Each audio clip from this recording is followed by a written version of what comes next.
Hello and welcome. I'm Giovanni Hall Art. Today we're going to be painting my drawing of Kitt from Pokemon Champions. Also, we listen to some YouTube for those on the YouTube and Twitch stream. Unfortunately, TikTok is very strict with audio, so you just have to bear with me. So yeah, we're going into it, just paint and get this thing done today. All right, let's do it. Also, I'll be watching YouTube on the side. All right, let's get into it. Let's go. And the podcast will be from Rotten Mango. It's about the 17-year-old Mackenzie Chirilla.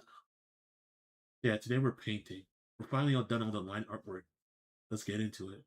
Again, sorry there's no audio for the TikTok stream, but there's my voice. Bada bing, bada Hey, boom. how's it going, Josh? It's like a storm is coming. Welcome. Not Today we're figuratively, painting. the officer has to turn away from the road. He can hear the Alright, we got wind base going colors down. crazy. It sounds like a tornado, but he can't directly look at what's causing How's all your this Sunday wind. going? At least it's not advised. All the debris that's getting kicked up into the air, the dust, it's going to get into his eyes, and then there's going to be a bigger problem, and he's not going to be as useful right now. And he needs to be very useful because he needs to save somebody's life. Here's a sample In the of the color event of a straight very, from here. very bad car crash, It's it nice always blue. feels like a storm is coming, and that's not Thank you. figuratively. Yeah, the sketch is It's done. usually We're the finally life flight. painting today. It's a helicopter. I know, right? This is essentially a flying Enough is enough. emergency Let's get this room, thing and done it is and posted. looking for a place to land. And we'll start something typically new. on the road. I mean, it does need clearance. A lot of the police have to taper off a section, and the pilot is ultimately the one that decides if it's safe to land. But these helicopters, they're trying to land as excited. quickly as possible, as can't wait to post closely this. as possible to the crash site so that they can get whoever needs help with no time wasted to the closest medical I know I said facility. this 1,000 times before, but I really wish I had the Any audio. more units? Radio, there's an occupant inside. Now! Radio, we got at least 2 occupants in here. No one's I just moving. realized something. Oh my God. Times 3, guys. Vehicular crash in Strongsville. Thanks for the likes. The life flight lands and they hurry to get the patient on board and fly them to Metro Health Medical Center Intensive Care Unit, specifically room 571. That is where she wakes up from surgery. The officers, the police officers, the detectives, they're knocking on the hospital door to ask her, what happened in that car crash? Because you were driving. So what happened? That's crazy. What did you do? How did those 2 boys in the car die? The doctor's notes read, patient awake, alert, appropriate, clearly articulated verbal response, patient without recall of circumstances or timing of collision. 17-year-old We're just real Mackenzie is fast. sitting in the hospital room and she informs the officers she doesn't recall a single thing after getting into that car. Even when she tries to remember, there is nothing. It's just blank. Everything faded Thanks to for the black. likes, There's guys. nothing. Appreciate She that. doesn't remember how she, the driver, ended up crashing the car into the brick building, killing her boyfriend Dom, and killing their friend Davion. That She is says crazy. she can't remember. I mean, she wishes she could. She cries out, in fact, that she wishes that she could have been the one that died instead of them. Why them? Why not her? It's just a very tricky time for everyone in Strongsville, Ohio. But it is an unbearable time for 19-year-old Davion's family and 20-year-old Dominic's family because they want to know my what the hell gosh. happened. They want to know how their family member was killed. But the only person that knows that answer is in the hospital, just got out of multiple surgeries, and she claims she doesn't remember a thing. I think they have every single right to demand answers, but because they're inherently good people, they don't. They wait. They wait because they want 17-year-old Mackenzie to heal from her surgery. Because even though their sons were killed, they don't want another person to die. They don't know what happened in the car. They don't Yeah. immediately go and interrogate Mackenzie after she's gotten out of Almost at surgery, which 1,000? no one would blame 700. them for doing. I'm sure they really wanted to. There's so much that doesn't make sense that they have to sit with for a prolonged period of time, probably even now. Like, why was she driving so fast, straight into a brick building, and never hitting the brakes? I don't think anyone would have faulted them if they were posted up in that hospital room, but they weren't. Instead, they were waiting. And while they were waiting, they find out that 17-year-old Mackenzie has not been waiting. She does not wait. She does not wait to post Snapchat stories of herself laying in the hospital bed. She'll like post the little flowers that she received from the hospital. But more shocking, she hasn't even waited to respond to a modeling agency that reached What? out to her on Instagram a day or 2 after the fatal crash. The brand comments on Mackenzie's Instagram page asking to use a picture of her to repost to their socials. Mackenzie's mom responds, Thank you for this amazing opportunity. She would love if you would use that. She's actually been trying to contact you guys for PR email. It was a tragic accident. This is just as painful for her as it is for everyone else, or maybe What's going even a on little here? more painful. Did the brand reach out because they found out about the crash, or? It doesn't seem like it. Oh, It okay. seems like she tagged them and some intern was just like, oh, hey, can I use this photo? And then Mackenzie herself responds, thank you for the comment. I would love to work with you guys. I've been emailing you guys a lot. Such a great opportunity. Thank you. How does someone respond like that after killing their boyfriend and friend in the car? This is the case of Mackenzie Sherilla and the lives that were cut short of Mackenzie Dominic Sherilla Russo case I'm and watching Davian right now. Flanagan. That is crazy. Oh, hello, welcome. The Beans Zero? What's the screen? We're watching the Mackenzie Sherilla case. The girl who crashed to the wall with her boyfriend and his best friend. This case has gained a lot of attention since the release of the Netflix documentary The Crash. We did FOIA this case, and the file that we got back was pretty massive. I mean, we received approximately over 4,000 separate videos, 4,896 photos, 31,000 pages of text messages just between Mackenzie and her boyfriend Dom. It was approximately 92,892 text messages back and forth. That is crazy. Close to 800 text messages between Mackenzie and her own father, Steve Sherilla, which is, I mean, there's a lot of conspiracies coming out of those messages. Close to 2,000 text messages between Mackenzie and her close friends, as well as 2,000 pages of Instagram DM messages between Mackenzie and various other people, as well as massive folders for all of Mackenzie's Snapchat data, including personal photos, videos, audio messages sent to friends, TikTok data, Instagram data, as well as 97 jail calls, 551 pages of documents from police reports, and 39 body cam and dash cam videos. We have gone through all of it because it is a massive amount of just data. I know that a lot of people were trying to run the text message file through AI to pick out important parts. We literally sat there and read through every single page, every single text message, and we are going to break it down. It's kind of crazy how this is going to be a 5-part it's good in a series. way this and it's first bad part, in a we're going to be way going over the crash itself, that as well as going everything over we who was in do the is car, their tracked and relationships marked to one another, digitally, and generally what especially if you people use believe social happened media that or any of these night. apps. In part 2, we're that going to break down everything the is Netflix tracked, documentary, like, the social media response to it's the kinda documentary, crazy. because it's been a lot. There's been a lot of Honestly, conspiracy you're not doing theories that nothing have been illegal. circulating online about what was happening at It's the kind of party crazy that the everything three, is Mackenzie, tracked Dom, and Davion, and they had can get all that attended right before the information. crash, as When you well do as something we actually illegal, asked it's good for 2 the of people who the are more prosecuting. controversial They can have individuals from evidence the against you. documentary all of the questions that we But just for a saw regular social media person, had for them, I mean, that and these they companies have responded. all this information It was about you. like It's a kind of crazy. 2-hour-long conversation. In part 3, we're going to be breaking down Mackenzie's relationship with her parents, as well as the semi-confirmed speculations that Mackenzie was sending messages to people, potential sex work. Not that there was What? any sex work evidence found, but messages communicating back and forth about potential sex work. In part 4, we're going to be breaking down the entire 31,000 page document of text messages between Mackenzie and Dom, and covering the popular theory that Mackenzie knew that Dom was breaking up with her soon, so she planned the crash. That And in is part crazy. 5, we're going to cover the jail calls and the alleged prison girlfriends, because after this Netflix documentary, so many people have been coming out saying, I was in prison with Mackenzie, as well as the status of the appeal. So that is going to be the 5 parts. And with that being said, we would like to thank today's sponsors who have made it possible for Rotten Mango to support Change the Game for Dom Foundation and Davion Flanagan's Memorial Scholarship Fund. Both GoFundMes are run by the families of the victims, and we will include all of those in the description, as well as all the information regarding Dom and Davion's law, which aims to update Ohio's Son of Sam laws in order to prevent violent offenders from profiting off their crimes. All of those are going to be included in our show notes. This episode's partnerships have also made it possible to support Rotten Mango's team of dedicated researchers. We'd also like to thank you guys for your continued support. As always, full show notes are available at rottenmangopodcast.com. Today's case involves mentions of illicit drug usage, reckless driving, driving while intoxicated, self-exit, and possible domestic violence. We did pull the FOIA for this case and literally went through tens of thousands of pages of text messages, detective incident reports, autopsy reports, so naturally a lot of quotes and statements may be condensed for brevity's sake. Secondly, many of Dom and Davion's family members have spoken up and have shared their stories about how this has impacted them. I would heavily recommend you watching through all of those because I think they are like the first-hand encounters to describe what it was like being around people like Dom and Davion. I think, and they're very eloquent with their words. I'm going to link all of their social media below because they have been active since the documentary to voice out the impact that this case and the documentary has had on them. In order to explain the entirety of the case, there will be times where we will be going through opinions of netizens, theories of netizens, even conspiracy theories. But keep in mind that we do state that these are opinions, comments, and speculations made by netizens. They do not represent our own opinions. So with that, let's get started.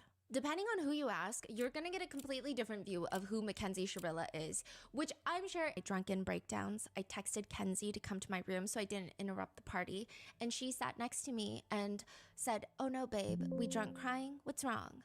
And just listened to me without any judgment. That is the kind of girl Mackenzie Shirilla is. But others are confused because they're like, do we know the same person? They say, you know, she has a bitch list. Like, she has a burn book from Mean Girls. The style of bitch list that they had in the Regina George, like they write down the people's name. I don't know, hear the melody of tax evasion from the other side. Like she's using it like a little phone and taking photos of herself. Hello. She has a very specific Y2K baddie type aesthetic that she likes to stick to. She'll take car videos of herself in the car with the words all over the screen. The police, working, fast food, winter, Parma, Ohio, like a city in Ohio.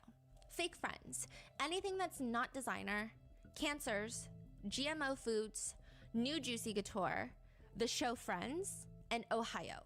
I don't. All in one frame? Yeah, so it's like words just scattered all throughout the screen, right? And she's like posing for the camera. What do all of these things have in common? She uses the TikTok sound from Kim Kardashian while wearing obscenely large sunglasses. And the sound is, "It's just never been my thing, not into it, so not approved." Side note, I think she's talking about the astrological sign cancers, not terminal illness cancers. So there is that. She also likes to get her nails done to have the giant Dior logo. It's like she's got 10 Dior lip glosses on her hands, just floating around. Let's see what kind She of bird posts she is on already. Instagram stories a picture of her in like a bathing suit in the snow, and the caption reads, "I dress and post for me and only me. If you don't like that, please go die." Oh She my goes God. through the trends of having a full set of lash extensions that look like she stole a horse's tail in the middle of the night and attached it to her retinas. I think everybody's had that phase. I do believe the lash extensions, however, were giving her infections because there are Instagram DMs where she talks extensively about getting prescribed steroids for her eyes, and then she goes and gets them done again just to have her eyes look like she put in red 40 eye drops. I mean, generally speaking, I would say that she just makes very cringy TikToks. I guess it's understandable considering she's 16, 17 years old when she's posting a lot of these things. I could have made a freaking career embarrassing myself at that age. Instead, I did it for free. So it's fine. I mean, none of this is nefarious. I don't think any of these things have any sort of evidentiary value as to what kind of person Kenzie is. It's just really cringy. However, I think the parts that start to get a bit more alarming and worth considering is her never-ending obsession with documenting herself getting high. She'll post videos of herself smoking weed out of a giant foot-long bong in her room, which is a bit questionable to be posting at 16, 17. She does have Yeah. normal posts as well where she's just doing like fruit reviews, trying hybrid fruits. So it's not like she only posts smoking weed, but she'll like scatter them around. But a lot of smoking weed. And then she'll do a fruit review, trying a hybrid fruit, like a hybrid between a honeydew and a cantaloupe. Interesting. Or she'll review garage sale finds where she finds like a cute purse. Or she'll post videos of herself in her Toyota. She's got this like pink fuzzy steering wheel cover and she's just taking pictures while driving, while smoking a blunt. Documenting herself, That's driving under the crazy. influence, not even focusing on the driving aspect because she's so busy trying to show her Snapchat that she's driving under the influence. And she's 16. She's like 17 at this point, I would say, yeah. I mean, it's to the point where she does everything but driving while driving. She films rant videos while driving. She's lip syncing for TikTok, doing just about anything but focusing on her driving. She's That's showing crazy. off her furry pink steering wheel cover, zooming in on her face during songs, showing off her nails, showing off her lashes, her oversized sunglasses. In some videos, she's parked, so she's not actively driving, but she does At go least, after thank other goodness she's people not doing that that. she disagrees with on the road. So she'll like be parked and show another car and be like, look at this R word. He's literally parked on the line.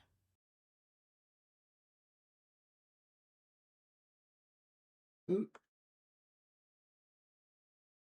That's crazy. Just realized. I Yeah. own an electronics repair shop in Tokyo, and this is my day. I start early in the morning and complete a couple of orders before the customers arrive. A gaming handheld that doesn't turn on? Let's see. A quick disassembly. Some cleaning. The motherboard is fried. Let me replace it and assemble this beauty back together again. Now we're talking. Got a bunch of other devices to fix this week. Phones, consoles, toys, cameras, music players, all sorts of stuff. Sometimes people even ask me to customize their favorite gadget for them. Oh, here's the first customer for today. Okay, It's we my skip this landlord, ad here. Hashimoto, and he needs his phone fixed. This is how park at Polaris. Look at this. He's literally on the line. Dumb. Damn.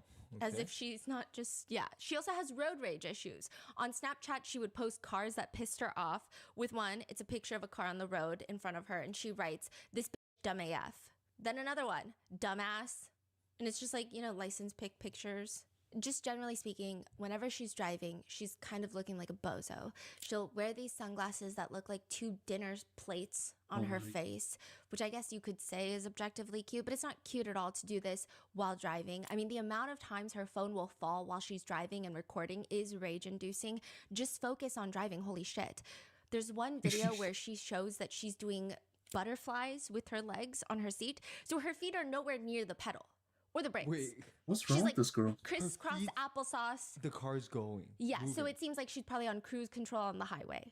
And her attention is definitely on showing off that she's cruise controlling and crisscross applesauce rather than on the road. She's not focused on the road. Another video shows she's lip syncing the words to a song that go, I go fast like NASCAR. And she's, again, driving while doing this. There's another video where she's lip syncing to songs and she closes her mouth every time the N-word is saying, which is the correct thing to do. But she's also, at the same time, going through all of her copious pages upon thousands of pages of text messages, calling her boyfriend the N-word when she's mad at him. So I don't know why she feels the need to be performative about it. She is often and very often like mad at her boyfriend Dom for seemingly no good reason at all, but more on that later. There's another video of her where she's going 93 miles per hour on the highway with a car that's pretty close in front of her. And she's taking this video and I really don't understand the purpose of the video. I don't know if it's to show off. I don't know if it's just to be Definitely to show included in off. a future FOIA file. I don't understand. There was no aesthetic value to the video. There's no message in the video. It was just bizarre. She's just trying to show off how fast she's going. Yeah. There's a DM exchange between Mackenzie and another friend earlier in 2022. Go run your car off a bridge. Mackenzie messages them, I'm dead. I'll just crash my car into your car. They respond, I hope you die when you do that. Now, within a few days, they are talking just like normal friends. So I guess this is their friendly version of banter, but it's just, if you were to take out the rest of this case and just comb through Mackenzie's social media, not knowing what's going on, you would come to the conclusion that she is an incredibly reckless teenager with basically zero foresight that will say, do, and post whatever she feels without any thought about consequences. She's not exactly a likable individual as well. That doesn't inherently make her guilty of a crime, but I am saying she's incredibly unlikable. And she was found guilty of the crime, but nevertheless, I feel like I have been trapped in the inner workings of Mackenzie's mind for God knows how long now. And it is incredibly difficult, if not impossible, to even muster up an ounce of sympathy for her. Just Yeah, I'm based not on a how fan she of her speaks to right people now. through text messages, DMs, what she posts, and obviously, ultimately, her actions. It's just, I hate it here. She'll complain to her friends about how she got banned from TikTok Live for 7 days because, quote, I was literally calling people ugly and saying f***, but they chose to ban me for saying that. Whack. Then she'll go on Instagram, look up TikTok's official Instagram account, and then DM them. F*** you guys. F you guys. Make it so bad for creators. F you guys. I hate y'all. F you. Y'all support system is shit. Reply to my DM. That's crazy. She'll post videos ranting. Why is TikTok targeting the fuck out of my account? I cannot live. This was posted literally days ago on the 4th of July. So why was it taken down? Like, it's literally not I'm pissed. Which is a very interesting tactic considering right around this time Mackenzie is trying to become an influencer, if you will. She wants to be famous. She expresses that pretty much verbatim multiple times that she wants to be famous. I'm not entirely sure how cursing out the TikTok social media intern is going to get you there, but that's exactly what she's doing. She also rants about ghost followers. She's ranting to a friend through Instagram DMs. They just ruin my engagement. Stalker ghost followers. It ruins engagement. I'm over here trying to gain because if you have all these followers and it's getting pushed out to them, but they don't like it, it just ruins it. To another friend, she rants. It's literally making me so mad. Like, I hate these weird ghost following bitches. They hate to see me succeeding. Like, anytime a pretty girl is doing good, they don't like that. What did you? Oh, she's so full of herself. I That don't they like it. ghost follow her but don't like her photos. She complains that certain photos won't even get 200 likes these days, and so she has to hide her likes. Which sounds like a personal problem because you really don't have to hide them. No one cares. But at the same time, she's reaching out to big clothing brands like I Am Gia, saying, "Hey, I'm Gia. I know I've reached out here before, but consistency is key. I would love to work together and collaborate with you guys. Thank you for being a weight-inclusive brand." Then in another TikTok, she's modeling a see-through cover-up, and the audio plays. All I want is just one day a year where I'm not visually assaulted by uglies and fatties. So she's like, What? "Thank you, I Am Gia, for being weight She's so inclusive." full of herself. And then she's also posting TikToks being like, visually assaulted by uglies and fatties. For modeling, she likes to send pitches through Instagram DM that read, and like, it's very interesting that I'm like reading through her pitches to all of these. It's just unhinged. She says, "I believe I'm a great model because I'm a petite girl and we don't see enough of us represented in the industry. I have modeling experience and I've done several photo shoots and walked runways. I'm 5'3" and have a fiery personality and I'm willing to travel." But then in another rant video, she posts, "I just wanted to make this video and talk about things that I don't like. I don't like when people eat McDonald's. It grosses me the fuck out. I don't like Swishers, and what else do I don't like when people talk about the world and be like, oh, we're all gonna be dead in 60 years anyways. Please go kill yourself. Yep, I said it. Go die, bitch." Damn. So like her What's wrong with DMs her? and what she's posting are completely not even in the same realm of like who she's trying to present herself Damn, at. welcome. She's posting these publicly. Yeah, so she Yes. had 3 TikTok Feel accounts. free to like They and follow to just see the kept getting complete banned. artwork. And then she would post a ton of stuff on Snapchat. She was under the Thanks for impression, I likes. think, Appreciate that. that Snapchat deletes forever We're streaming. and ever. And like the law enforcement, no one can get it. But they keep. How's your day everything. going so Oh, far? yeah. They kept everything. I Thanks mean, for I the follow. saw Appreciate that. private voice memos she sent to her friends on Snapchat. I saw she would take screenshots on her phone and send it to her friends on Snapchat of what she's doing on a website. I'm going to talk about this more in depth later, but she's like filling out a fake ID website. She's got her name in there, her address, her phone number. She's taking fake ID photos, screenshotting it, like sending it to her friends on Snapchat, and I'm just like seeing it all. That's crazy. Yeah, So all her in a- whole Some people want to incriminating incriminate themselves. Yeah. record is all That's on crazy. Snapchat. Just like in a series of zip files.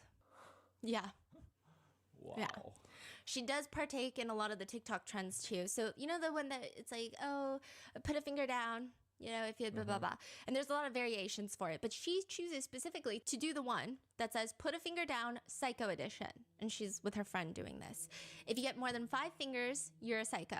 You won't see me anywhere near you. So this is not Mackenzie's voice. This is, you know, the audio. And Mackenzie is giggling and she's listening. Put a finger down if you thought about choking someone next to you just because you can and they won't be expecting it. Put a finger down if you put ranch on your pizza. Put a finger down if you're a Leo, Sagittarius, Scorpio, or Cancer. You're automatically. Put a finger down if when your parents are It's a yelling disease. at you, you stare them directly in their eye for a long period of time just to intimidate them. Put a finger down if you go to sleep with socks on. Ugh. Put a finger down if someone close to you is crying and the only thing you're thinking about is trying not to laugh because it's a defense mechanism. Put a finger down if you like to chew ice. Put a finger down if you think you can kill someone and get away with it. Put a finger down if you predict conversations with someone else on your own just so you know what to say when the time comes. Put a finger down if when you get angry enough you start crying, but it's not tears of joy. 6 days before the crash, What's going on? Mackenzie This sends a girl's weird. DM to Trisha Paytas on her Instagram account. Trish, I want to meet you. which goes unanswered. She also reaches out to influencer Anna Paul. Anna, come smoke with me. She also does not get a response. And then she reaches out to Tana Mojo and DMs her, Tana, my boyfriend cheated on me. Smoke a blunny with me, please. So she's just like doing a lot on Instagram. She's reaching out to freaking Vogue. She's like reaching out to Euphoria. Yeah, okay, we're gonna get there. And she's reaching out to influencers, trying to get high with them. She even posts on TikTok with the audio. I'm not even cool. I'm just one of those girls that can do a lot of drugs and not die. What's wrong with this girl?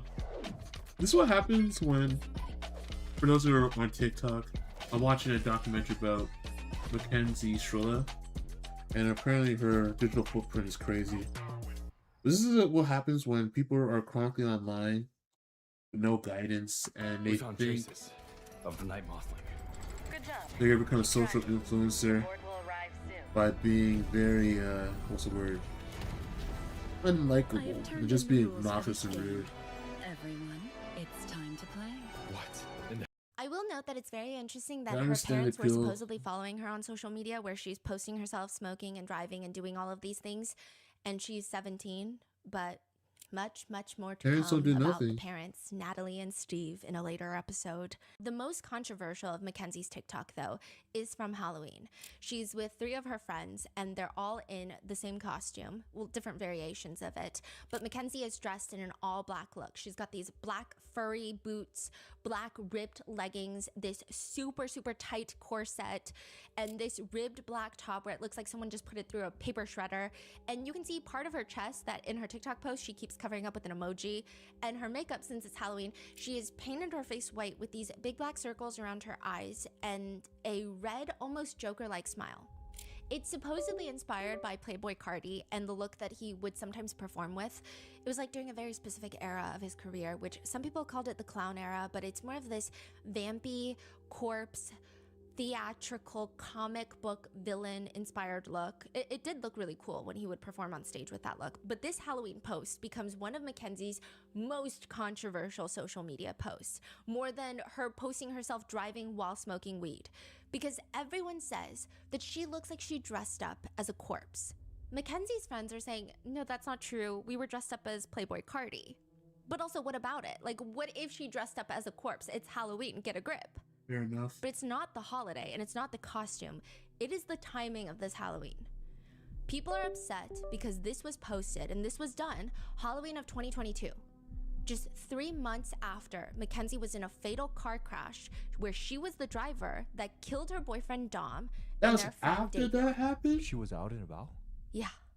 Oh, this is not even the first time she's out and about post-crash. That's when she's It's out called and about? post-traumatic amnesia, or basically That's a black hole crazy. of time where the brain simply Sorry, what? fails to record anything from a window No, of it's time, typically the time of injury. Kitt People from have Pokemon reported that Champions. in their own car crashes, Draw my own they style. have a gaping hole in Banner. their memory. They remember getting in the car, pulling That's onto the road. They crazy. even remember what song was playing. And then they don't remember anything. They remember nothing. They don't remember the moment of impact. In fact, some people don't even remember talking to the paramedics at the crash site. They know that they were answering questions, but they don't recall a single second of it. They just recall waking up in the hospital. That is what Mackenzie and her mom state is happening to Mackenzie. Natalie says about her daughter Mackenzie, she remembers waking up, she remembers leaving the house, then she remembers turning on the street, and that's it. She was trying to remember, like she's trying, and I'm like, Mackenzie, you can't. It's just not there. In a voice memo to a friend, Mackenzie said, it doesn't feel real. Like, I keep saying this, but it like doesn't feel real. Like, I don't know what the fuck happened. Like, What's so going now on? I'm just like going to my second surgery and I have to go through this shit now, and then like everyone's telling me it's my fault. Like, this is just fucked. it is understandable to some degree, but it's difficult when she's the driver of the car and she's the only one that's alive. She's the only one with answers as to what happened in that car, and she says she doesn't remember. Davion's dad says, I can see how someone could have some amnesia from the impact of the crash, but the timing just seems really perfect. I don't understand how your amnesia just lasted the exact right amount of time to not be able to help the police with their investigation. Mackenzie says, it was 5 in the morning. They were all at their friend's house. So it was like a bunch of friends gathered and they decided to head home. So she's like, we decided to head home back to Dom's. So it's her, Dom, and Davion in the car. And she says, and I remember turning on the street and then I'm waking up in the hospital the next day And I That's don't. I mean, my crazy. whole life is shattered. The whole morning is just like nothing. I mean, it sounds crazy, but I can't, I'm not gonna just lie just because people want to hear a story. I have no recollection of that morning. And that's that. I mean, still to this day, 4 years later, Mackenzie states she still does not remember what happened in that car. She does not remember how Is she she in crashed jail or straight not into in the brick jail? building, how her foot was all the way on the gas pedal, never once touching the brake pedal. And ultimately, she doesn't remember a single thing about crashing the car, killing Dominic and Davion. The prosecutor says at that point, when they left their friend's house, I mean, we just have this black hole in the timeline. The officer knocks on the door to hospital room 715. Mackenzie's mom, Natalie, invites the officer in. There's a few other people in the hospital room. So there's Mackenzie in her cast. She's got casts on her legs, on her arms. She's in a neck brace. She's laying on the hospital bed. Mackenzie's mom, Natalie, is there. Mackenzie's dad, Steve, is there. And 2 female friends of Mackenzie are there. They This quickly is like the second day? Or? Yeah.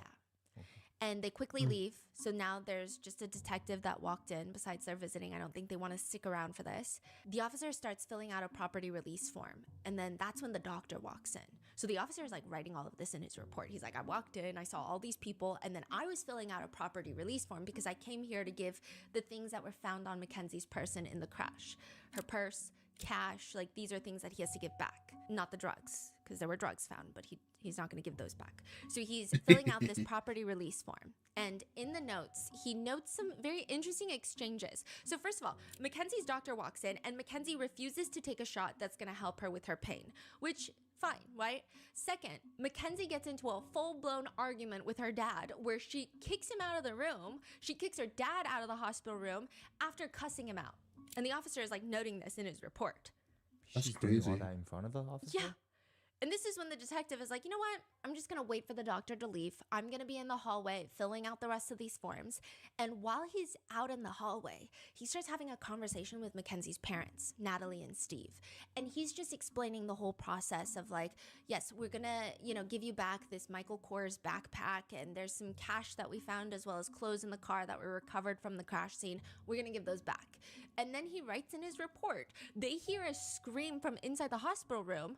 While the officer is talking to Mackenzie's parents out in the hallway, quote, Mackenzie started yelling, telling us to not talk without her being present. Mackenzie is telling the parents not to talk? And the police. Without her being present? Yeah, she's like, why are you guys talking? I mean, I don't know exactly the words, but he writes in the report, she started yelling, telling us not to talk without her being present. That's fucking crazy. Yeah. What? So the three, the officer, Natalie and Steve Shirilla, they shuffle back into the hospital room and the officer starts detailing the search warrant and the basic nature of the entire investigation. Once he walks back into the hospital room, he is audio recording. And he lets the Shirillas know. And he explains, the search warrant lists the nature of the crime we're investigating as an aggravated vehicular homicide ×2 because 2 people were killed in the car crash. It does not mean, we're not charging you with aggravated vehicular homicide. And the officer is trying to explain that everything's really now in the hands of the county. It is the county that decides whether or not there's going to be any charges that are pressed. He says it's not the families, so it's not going to be up to Dom and Davion's families. The state chooses whether or not they want to charge. Is this the first time they found out what type of charges they could be facing, or? I think they kind of knew, but they are shocked by the information that Dom and Davion's family have no say. Because they seem disgruntled, and like Natalie, the mom, is like, why? And she's basically asking like, well, what if the families don't want to press charges? And the officer is like, it's not up to the families. Like, it's not up to them. This is not a civil case. Like, they can't seem to understand that if the 2 families of the deceased decide not to press charges, why on earth would the county press charges? And they're confused by it. Which is crazy because the officer is like, I mean, it's a crime. Like, what do you mean? This is not civil court. Like, yeah. I'm a detective. And so Mackenzie asks the officer at this point, That's crazy. Can I say something to her? And she's referencing saying something to her mom. So the officer is like, sure, yeah. Mackenzie turns to her mom and starts speaking rapidly in a language that the officer cannot identify. Can I say something to her? Yes. He's like,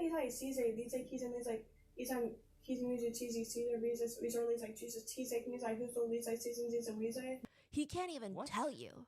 Like, he can't even tell you, oh, she turned to her mom and was speaking in, I think, Korean, I think Spanish, I think Portuguese. He's never heard this cadence before. Like, he can't even figure out, like, does it sound Eastern European? Does it sound What East language is it? Asian? Like, South Asian? Like, he can't even pinpoint where geographically this type of cadence and dialect sounds like it's coming from. And Mackenzie is rapid fire talking to her mom. Clearly, Natalie is understanding everything. She ends the conversation with Mackenzie in English saying, "You can." And that's when Mackenzie grunts. Can you just take my whole license away for 10 years or something like that? To the police? Yes.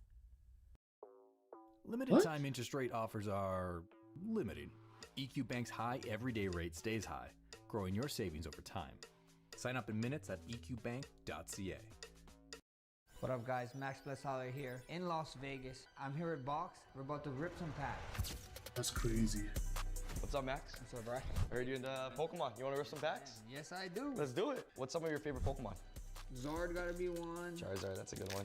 Lugia gotta be one. Oh, we got a shiny. Nice. Nice. We got a shiny out of that. Not too bad. Not too bad. You play video games too? Back in the day, you played the Game Boy game? Oh, yes, sir. Red and blue. This is the old school way of opening packs. Do you want to try the digital way on box? Yeah, for sure. Let's give it a shot. Let's do it. What's up, Max? Good to see you, man. Thanks for coming to check out Box, man. Appreciate thanks it. for having me. Well, I heard you just ripped some packs with Island Grown the traditional way. Yes, now sir. we're gonna do it the new digital way on Box.gg.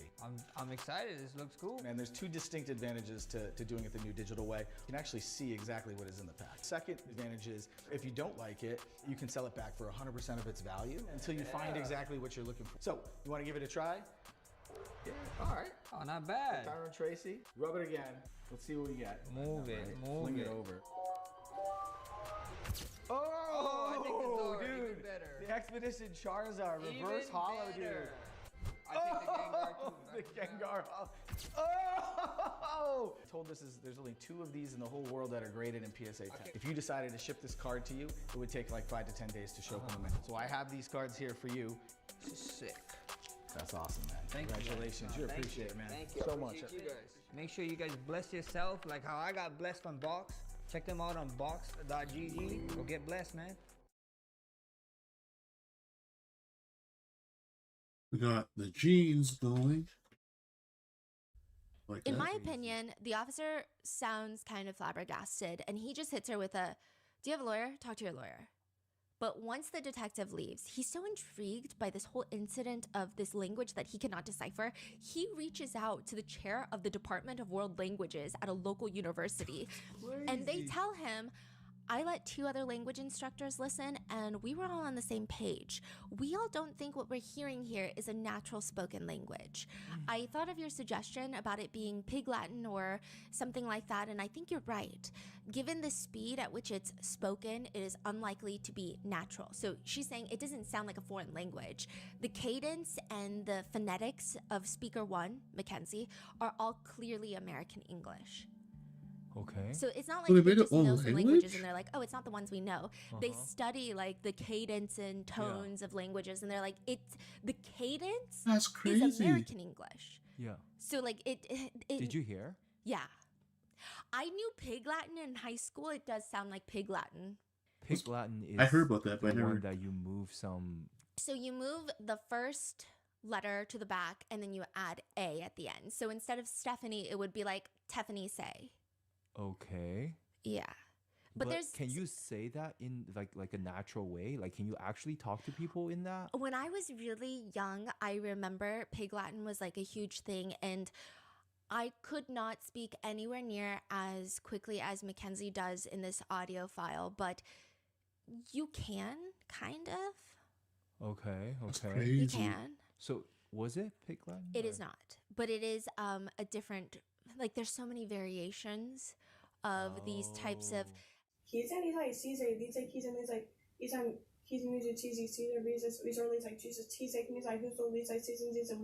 Later, it is identified by Mackenzie's dad, Steve, to be Carney talk.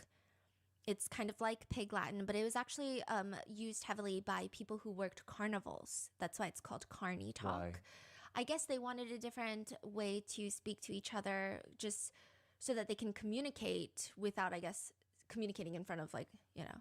Yeah, but Okay. it's like widely known to be spoken amongst people originally who would run carnivals. That's why I guess it's called carny talk. That's Oh, interesting. So hey, Space was Mike, it what's up? decoded Long time no or? see. Yes. Now, this You're welcome. decoding of the message has been disputed, obviously. That's The crazy. prosecutors have decoded it, and they believe what was said in that hospital room just days after the crash. Steve Sharilla is like, that's not what my daughter said.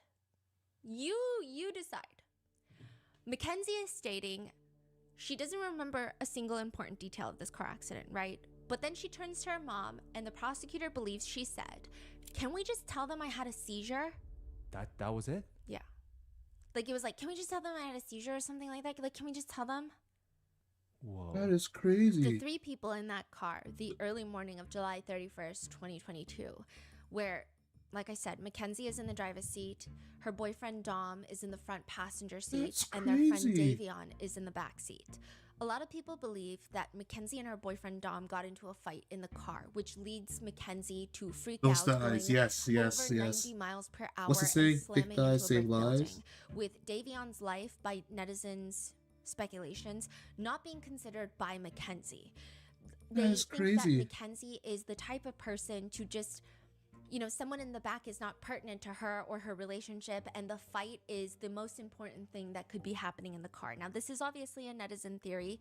It is one of the more widely accepted versions of events of what netizens think occurred in the car that night, which is why there's going to be a lot of time spent throughout the episode on Mackenzie and Dom's relationship. It is not because Davion's life was not important or that we don't want to spend time talking about Davion.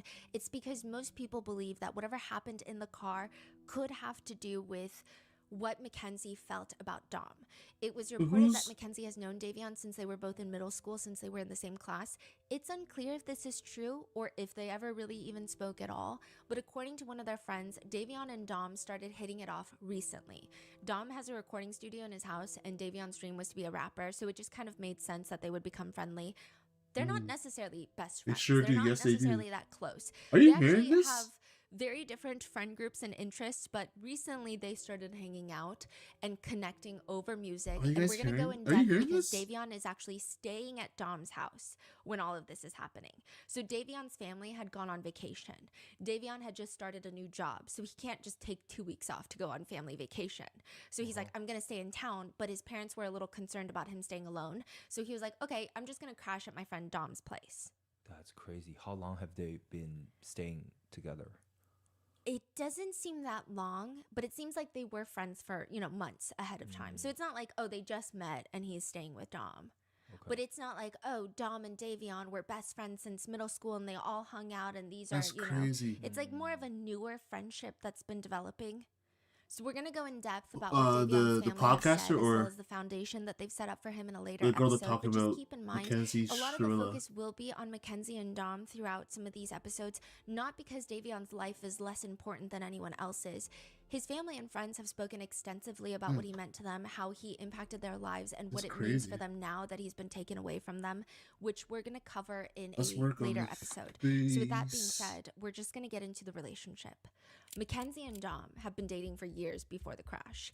At this point in time, Dom is 20, Mackenzie is about to turn 18. The crash actually happens like a few days before her 18th birthday.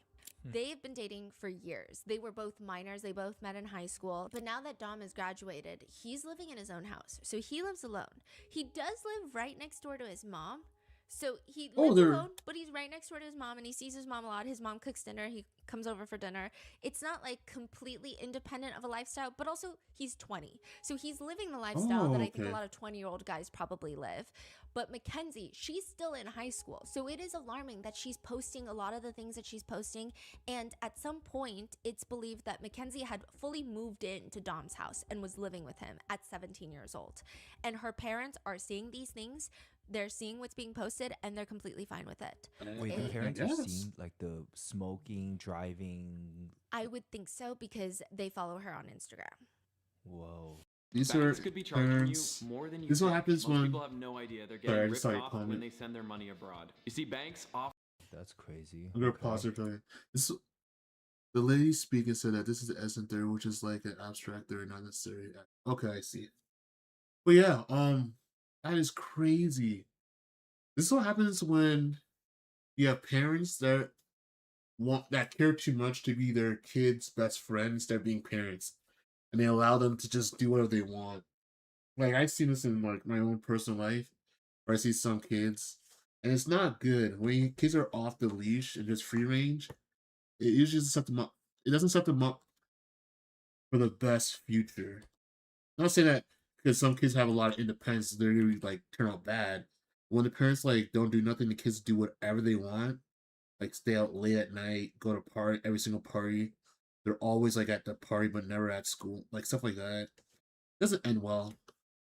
And the parents like, oh, they can do what they want to do. It usually too much freedom is not good. There's like no boundaries. So kids like that, just some kids, not all, just keep pushing the boundaries and boundaries until something happens where mommy and daddy can't save them. So usually it's not good. And we see this all the time. It's like I understand giving your kids some freedom and some room to grow and develop, but when they have complete freedom with no consequences and they know that their parents are pushovers, it usually doesn't end well. And we're seeing that right now. Yeah, there needs to be there needs exactly what you said, Space Mike. There needs to be some structure. Like I remember growing up, there was this one kid, and even my parents were like, "Does this kid not ever go home?" And I used to be jealous, like, "Oh man, this guy gets to go anywhere, do anything. He's everywhere, and he's always hanging out at night." Then as I got older, I started being like, "No, that's not actually good." Someone said, well, my parents kind of alluded to like, if your parents don't care where you are or what you're doing, just allow you to run the streets, that's not good. They don't love you as much. The parents that want to know what you're doing, where you are, and stuff, not that to the point where you can't do anything. Those are the parents you want. The ones that don't care what you're doing, just running about in the street, that's not good. You need structure. Yeah, I saw a story about a woman that says she vowed to never tell her kids no, and the child turned out to be exactly, exactly. Like, mind you, I'm not saying parents need to be helicopter parents because that's the worst. Because if you're too like restrictive and all that stuff, I see my own eyes. You actually drive the kids away and make them become worse. So it's a delicate balance. Look at me talking like I'm a parent, but I think there has to be a balance. Yeah, because if you just let them do anything, it's not good. Like, I think there should be a balance where you're like, if my parents knew I was doing this, A, would they be happy? Or B, would they be upset? Or, question is this, so maybe it's not a good idea. Maybe I should ask them. I mean, anyways, I'm not here to tell people to raise their kids, but don't raise your kids to be run. Because when they have to deal with the real world and people are not their parents, they're not gonna care. They're not gonna care that that's your little baby. They're like, no, that kid's run and we don't like them. And it's making their life harder. Not everyone is gonna see your kid as, their baby. Some parents do. Like, you have to understand, not everyone's gonna like a kid. And don't make them be unlikable. They have a stripper pole in the house that What? they will That's post crazy. videos. Dom in his Yeah, house, which there's a again, I middle think ground is just somewhere, very normal for exactly. a 20-year-old guy.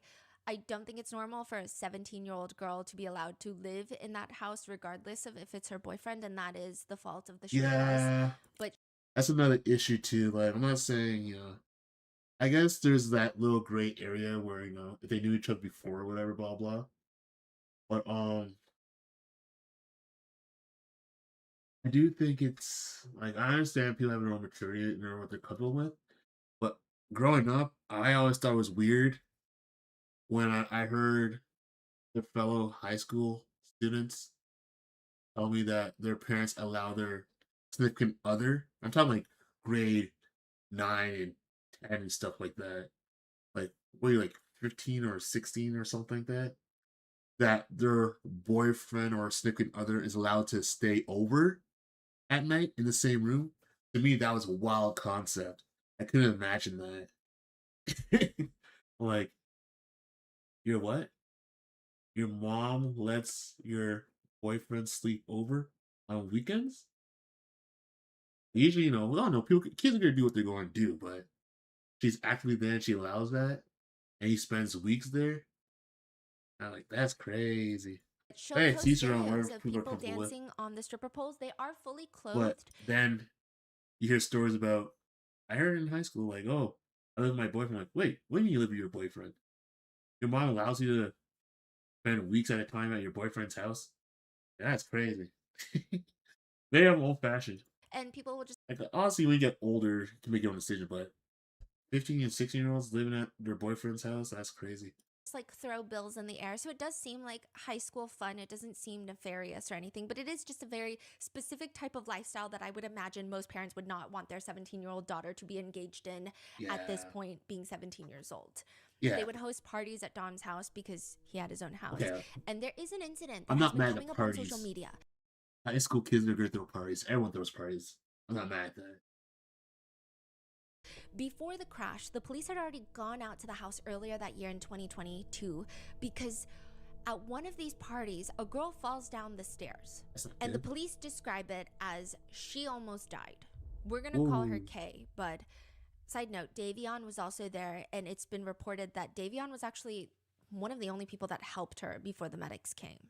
A lot of people apparently just like ran off when she fell because there were clearly questionable activities going on in the house, potentially underage drinking, smoking weed. I think they were very concerned about not getting in trouble versus, you know, worrying about their friend's life. The Yep. girl that fell, Kay, ends up in a medically induced coma for weeks. That's not good. Like she genuinely almost died. It was not I'm going to interrupt one more time. Yeah. So that's apparently the thing that happens now. Because, you know, when, you know, they're underage and they're doing, the, you know, like their party and stuff. Let's be honest. I haven't done it, but we know it happens. Like, we're not surprised teenagers drink or whatever. I heard stories where some kids get so intoxicated and they're not with, like, you know, they're not thinking, oh, anything bad's going to happen, but you don't realize how serious alcohol poisoning is.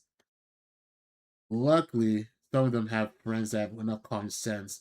Like, hey, we gotta call somebody. This is not good.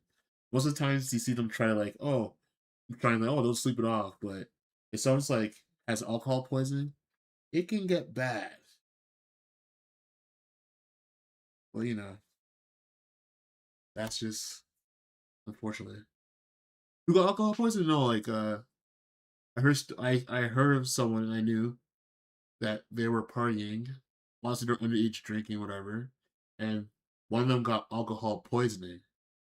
Luckily, someone in that not my friend group, just someone I heard, someone was lucky enough to bring them to the hospital ER to get, you know, medical attention. So luckily, someone in that group was smart enough. But most of the time, when you know something happens like that, they don't know the dangers, so they'll have a person just staying there, not realize like this could be fatal and bad. Someone was smart enough to take that person to the emergency to get medical attention. Not at the risk of choking, from your own vomit and stuff like that. But most like young people are not thinking of the long term effect. Like, oh no, this can be really bad. We should get medical attention. Thinking, oh, I don't want to get in trouble. We're gonna dip out of here. Things are getting crazy. Yeah. Hyperbolic way of speaking. It's not the police being like, she almost died. She's a teenager. No, she almost died. What happened? Like what? Nobody knows. So obviously, Kay's parents don't believe the simple explanation of, oh, she just fell. Understandably so. Like, I would want very thorough answers too. It just doesn't make sense to them. In the FOIA file, there are Snapchat messages between You Mackenzie can and her get friends talking liver about damage this from heavy fall drinking. and Also, trying yeah, to piece together of course, all of them. of course. You don't really Huh. get a thorough story of what even happened. Not just but you get that. that there were suspicions. You have to worry about one person who attended the if party. Audio they're messages messing with Mackenzie. drugs and stuff. People ODing, and maybe some of those young people don't know the signs of OD. They might just think that person's just sleeping it off, when really that person could be in a very critical state. Luckily, I haven't heard any stories personally about people ODing, but you never know. Anything can happen, and if they're young people, some of them may not know the signs or what to do. Like, oh, that person just wasted in the corner and passed out. Not does that person be like not breathing or something. You know, at a party, let's be honest, if a lot of people are drinking, they're not really paying attention to people's vital signs, you know? They probably think, oh, that person's wasted, passed out in the corner. It could be something more serious. But yeah. But I'm gonna be at 10 years sober next month, but hey, that's good. That's good. I'm glad. I'm glad. Like, I have no problem with people sometimes TikTok thinks I'm being inactive. That is that is great and good for you.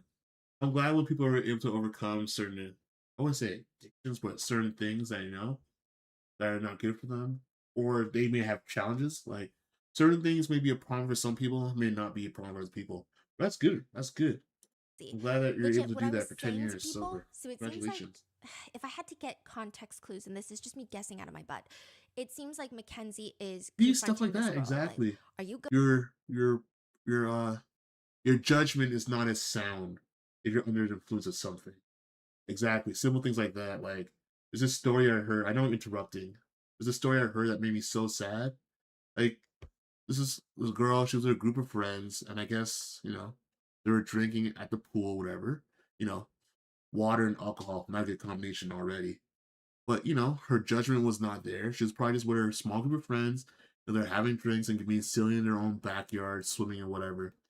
And this girl was I think she said she was drunk or something, and she made the bad choice to dive into the pool, but the water was shallow. She ended up being paralyzed because she broke her neck. And her friends luckily were there. They realized that, wait a second, she's not moving, and she survived, but now she's suffered this lifetime injury, and that made me so sad. Like, I understand, yeah, things happen. Yeah, I know. That's a sad one. Things happen. You're not thinking. Now you're under influence of something. You make a bad decision. Split bad decision. Boom. Like let's like it's not like she was doing the most craziest thing. She's probably a little tipsy with her friends, made a bad decision in the pool. going around telling people that she didn't fall? Are you going around telling people that someone pushed her? Because she's explaining, right? This girl is like explaining to Kenzie, like, this is what I said. Legit, what I was saying to people, because like they were even saying like was not that drunk. Like, how could have that happened? Like, she wasn't even that fucked because she wasn't. And I said, I don't know. No alcohol was in her system. A lot of the police and her parents and a lot of the people are thinking that she got pushed. Like, there was foul play in it. Probably could and I happen. said, if there was a possibility that there were girls there, These and they stats were barely drunk, make the local I papers. said I never thought Yeah, that they don't. like, They don't. Distinctively like pushed her. I Like, said if anything were to have happened, I recently it would have discovered been that one of the many small local beaches that I used to frequent, I didn't really go into water because I wouldn't go into water deep past my knees or waist. So I wasn't like in water like that. And I'm not really a fan of like, bodies of water like that. But one of these beaches that we used to go to, well, I used to go to as a kid, small local beach, whatever, it recently got shut down and people are no longer allowed to swim there. Apparently, there were a couple of people drowned there and they realized that that part of that beach and that location, there's like a undertow or something they call it, or a current that was causing these problems. So they shut that beach down. So I'm just realizing like, whoa, that could have been me. No one really, well, there's other people know that, but that could have been me. And that beach is shut down now and not allowed to swim there. I used to go there as a kid. Oh, hello, welcome, welcome, welcome. I do fan art. Yes, it's a Kitt from Pokemon Champions. Feel free to follow. Links are in the bio. You can follow Instagram, Tumblr, TikTok, Twitch, YouTube, and Patreon for more exclusive stuff. Yeah, right now I'm watching a true crime podcast talking about Mackenzie Shirula, and we're just talking about sometimes the bad decisions people make when they're under the influence. and maybe they were play fighting with each other and they got too I do rowdy commissions and here drunk, and there. because that's how fucking girls get when they're We make fucking money here, drunk. but I haven't been And I as did see active how the doing girls art by the commissions. stairs But yeah, we and make by commissions, the make a little fucking money here and door. there. And I had explained to people, like, if it was anything like that, it would have been they missed their step and accidentally pushed. And it wasn't like, You know what happened? Pushed her on purpose. yeah. And I think it could be an accident in the sense that they didn't want the person to get physically harmed to a certain degree. But we know rough housing happens. Like, let's be honest, it was some rough housing that got a little too extreme and someone got seriously hurt. I don't think most people intentionally want to hurt people at that point. They may want to, like, push them in a pool or something, but, bad judgment, people being hyper, showing off, bad judgment. It wasn't a full-on push. Accidentally hit her while she was about to go down the stairs. She explains that Kay had Oh, downstairs? Okay, no. If someone's trying to push you while you walk downstairs, F that. That's not cool. I thought it was like, they're playing outside or something. Or they're joking. But someone's trying to push you as you walk downstairs, and no. That's big messed bag of up. clothes she was carrying, and she states that she told people that she theorized that weighed her down, and that's what made her tumble down the stairs. I never said that people were pushing her and had people push her. Like, no. That's what the police think, and that's why I'm trying to get the picture of the steps so I can literally tell them, like, it wasn't like, or like, I don't know, like, my mom was like, they don't think she just did all that just from falling down the stairs. Basically saying, like, my mom doesn't think Kay has all these injuries from just falling down the stairs, right? I was like, do you really think, like, people would, like, fucking beat Kitt and we would just all, like, fucking cover that shit up? Like, I honestly think I that's blame the what they think parents. is They're allowing this happening. girl to run So too that's free why and I just need rampant. the picture of the stairs. I never said anyone pushed her. I said if it were to come to that and someone were to have, because all the signs are kind She of sounds like she's pointing lying. to that, because it was not fucking. She had been to your house. Like, I Dad's heard house this before, kind of speech and known the pattern stairs at and Halloween. stuff. When Like, people realize, nothing okay, we gotta get our could have, stories like, really straight pointed together. to her falling down the stairs, except her missing her step, or someone accidentally, like, falling into her, accidentally tripping Accidentally over falling her, into accidentally someone? catching Okay. her step. That's all I said. But she literally said it could have been someone who pushed her, though. Accidentally pushed her on purpose, yeah.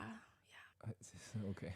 In Exactly. one audio message, Mackenzie is ranting to another friend, and I don't know if it's about this person, right? I'm just, again, piecing together these, like, random Snapchat data and trying to figure out what the hell is happening. And, like, none of these are, like, really even in chronological order. Exactly. Sound exactly like So- a lie.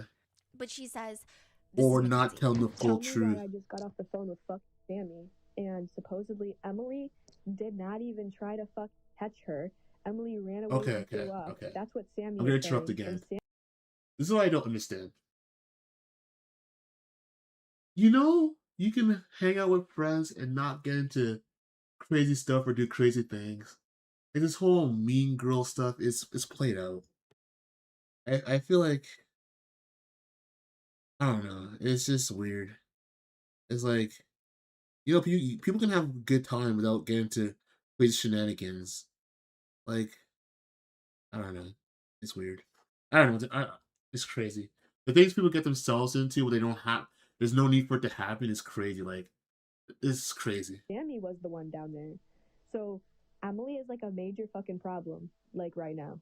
It's just weird. Like, if she genuinely fell down the stairs without any sort of foul play involved, maybe this is how high schoolers act and they like to start drama, but this is such a serious thing. I don't think it's just very odd.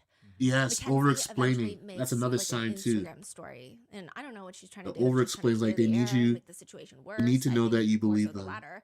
But she says, just a PSA. That's exactly what it is. If any of you think that party situation is my fault, you can go fuck And some people yourself like to and be leave my attention story center, right the now. attention and drama. Yeah.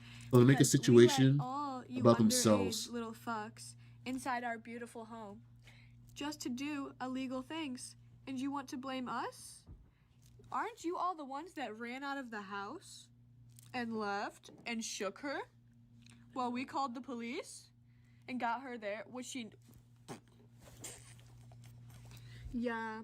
Please go fuck yourself and kill yourself, bitch. Yeah, I don't like her. I do not like her. Shenanigans is one of my favorite words. I avoid shenanigans, but shenanigans is an interesting, funny word. What kind of shenanigans are you guys getting into? It just sounds like so old English and old-timey. What kind of shenanigans are you guys getting into? I'm thinking of like Lord of the Rings. It's just one way we're taking action today to make homes more affordable tomorrow. Like building homes faster by cutting red tape and partnering with municipalities to build more homes. Because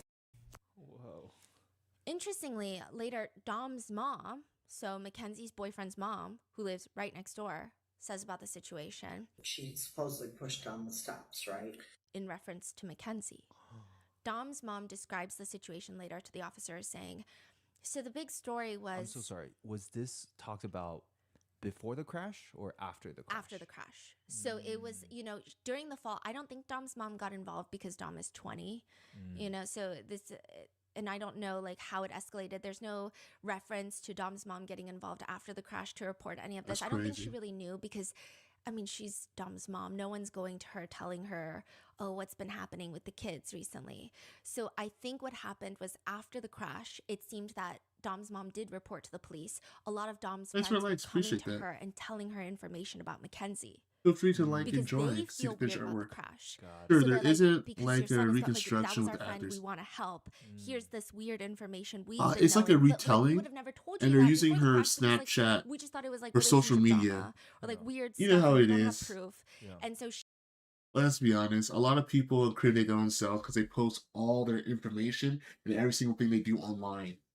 So basically, the police just subpoena these companies like Snapchat, Instagram, Facebook, or whatever, and you get all the information. Or they just go to their page because it's public and just say, oh, this has happened. That's interesting you posted about this. And they connect the dots and they get all the information. Most of the time, people document their own, what's the word I'm looking for? People incriminate themselves, so they document their own shenanigans. Well, some of these people don't really think, they just want the attention, right? They don't realize that it can come back all later to them. People can access this information, like, oh. So, you telling this girl that's suddenly missing, you had nothing to do with it. When we see your Snapchat history, your Instagram history, saying how much you hate this girl, kind of makes you look like a suspect. Oh, surprise, surprise, they were involved. They're beefing online. It happens so many times. Yeah, the only one in alive. Sure, this isn't crazy. she explains to the officers. I'm sorry, yes, when was the fall? early 2022, January. And the crash happened July 31st, 2022. 6 months. Seven months. Got it. She says, the big story was this girl fell down the steps, blah, blah, blah. I said, oh, how did she fall? And blah, blah. She had no alcohol in her system. And there's a handrail. And then as time went on, Kenzie was the one that told me personally. She said that these girls were really out to get her because they are accusing her of pushing this gal down the steps. I said, well, why in the world would you ever push that girl? I wouldn't push that girl down the steps. Just didn't think of nothing at the time, but after the fact, I'm sitting there thinking, and I had asked that Houston when he called me. I said, do you hear that she pushed this girl down the steps? Houston believes she pushed her down the steps. so she's like, I don't know. She's just telling the police, this is what I heard. And Mackenzie also told me people were accusing her at the time of pushing the girl down the stairs. And then now I'm talking to one of Dom's friends who also thinks that she pushed her down the stairs. It's just weird. How is the friend, Kay? I think she's okay. Did she ever say what happened? No. I do think that is a pretty crazy accusation to make, that Mackenzie would push another girl down the steps to the point of her almost dying. I think that it would really take a very specific personality for people to think that she's capable of such a thing. Because you can't just walk around and think, oh, anyone is capable of killing somebody and pushing them down the stairs to the point of a medically induced coma. You would have to be a very specific type of personality where people can look at you and think, I could see you doing that. I think that's a very serious allegation. Yeah. Right? I think Mackenzie in most seems to have cases, I'm not an expert, so don't quote me. I think that anyone's capable of doing anything if you push them hard enough, you're aggravating them. But to think that some random person will just do some random act of violence to someone, usually there's two people that come to mind. Someone that is so self-absorbed and centered, or someone who's mentally unstable. You know what I mean? Someone's so self-centered and absorbed, they don't care about no one else but themselves. You see them doing something like that over something small, or someone who's just unstable. But anyone can do anything push hard enough, but usually probably provoked. But yeah. There's some people you look at them you heard something they might have did something yeah, I can see that. Based on how they act. And when you see someone so self-absorbed, like, yeah, I can see that person doing something like that. On through a No regard for no one else. lot of friend groups in high school, and the ones that she is no longer friends with, naturally, they don't have a lot of great things to say about her. A former friend of Mackenzie says, I know she smokes weed. I mean, that's literally her personality trait. That's it. That's about it. Just smoking weed. She will post TikToks responding the to worst. creators. So she'll like duet TikToks, Mackenzie will. And People it'll say make things like, how do smoking you smoke their but you can't roll? personality. Meaning like you can't roll a blunt joint. And it's the song like, you is such a loser. Right? And she'll duet it and show Dom as like, oh, well, I don't know how to roll because my boyfriend does it for me. That's the vibe. But I guess she gets inspired because she also uses the sound to do her own TikTok about weed. She is lip syncing the words, you is such a loser. And the caption is, when girls only hang out with me because they know I have weed. She really does love smoking weed. On her notes app on her phone, police found a birthday wish list. And amongst those was weed socks. So I guess like the socks with the little marijuana leaves on there. Oh my God. Just not really fashion forward, but okay. Her TikTok handles were Baby Kush, Baby Cushy. Oh, Weed no. Oh my references. God. Cushy means weed? I think I knew a couple of people who had that Yeah. name tag. They made a whole she has personality of another smoking video where weed. she's smiling Each and the their own, caption but reads, come on, when man. everybody knows me, not from popularity, but from my horrible reputation. So like she Oh seems to my get God, off sorry. on I'm knowing just- that Strongsville kind of hates her. Sorry, I'm just cringing because I know these type of people that say stuff like that. Like, everyone hates me. No one's loyal. No one trusts. I can't trust nobody. And they act like, they act like they're a victim. And I realize maybe you're the problem. Maybe you're just obnoxious. People don't like you because you're a bad person or not likable. They have quotes like, oh, everyone's a snake. I'm like, everyone's a snake? I did nothing to you. Why is everyone a snake? Like those people. She's in high school, but it's that high school mentality, mean girl thing or whatever. Like, oh, can't trust no one. No one's loyal. Like, maybe it's you. Maybe it's the people you hang around with. Maybe the people you hang around with are the greatest people. That's just me. She has another TikTok where she's in a school library with other people and the words on the screen just read, most hated bitches of Strongsville. She seems proud. Now, side note, Strongsville is the Can't stand suburbs that. outside of Cleveland, Ohio, which it seems Can't like stand it's reminiscent of a lot of suburban areas in America, cookie cutter housing developments, chain restaurants, massive parking lots to accommodate every single fucking shopping plaza. The mall is probably the hangout spot. I grew up in the suburbs. I hated it, so I can see why Mackenzie doesn't fit in, and maybe she doesn't like it. She has a distinct style and a stronger personality, if you want to call it that. But she does protest about how much she hates Strongsville. She'll make TikToks like, I can't do school anymore. It's so stupid. And it makes me feel so dumb. And bitch, I want to go to New York or Florida. I just want to go somewhere with good food and good pics. Which is To like take pictures? you mean? yeah, I think it's a very Oh interesting my way to like God. figure out the next city you're gonna live in, like good food and good pics. But she herself also stirs shit up all the time. She's the type to send audio notes like this. I don't even know who she sent it to, but she sends an audio note. And you need to get a facial every month. Your skin looking mad crusty and you have a pizza face. Like, literally, you're ugly as fuck. Get the fuck out of my comments, bitch. Like, one of those people. So like a friend? Yeah. Maybe. One person says, one of my friends said that they were in a group chat with her, and before school, she would call the group chat over and over and over and over and over again. So much so that you couldn't even open the group chat because you were just getting calls, like spammed. And it was because she didn't know what she wanted to wear to school. So she's just like spam calling everybody. She's also just like a very confusing person. She likes to DM friends things like, every woman's body is beautiful. Like, I swear, every friend has seen a different version of Mackenzie. And I can see that through her DMs and text Oh my messages. gosh. To some friends, she presents herself as like this girl's girl who loves people. And she just gets hated on TikTok because, haters, right? And then to other people, she's like, you have a fucking pizza face. It's just shocking. Okay, so she's DMing a friend. Every woman's body is beautiful. Every woman is a fucking goddess. Men need to learn. Then in other DMs, she's calling people fat bitches. In one text exchange, she tells Dom, the bitch in the Jeep was about to try to not let me go, and I almost got in a car accident in front of her. Dom responds, what a bitch.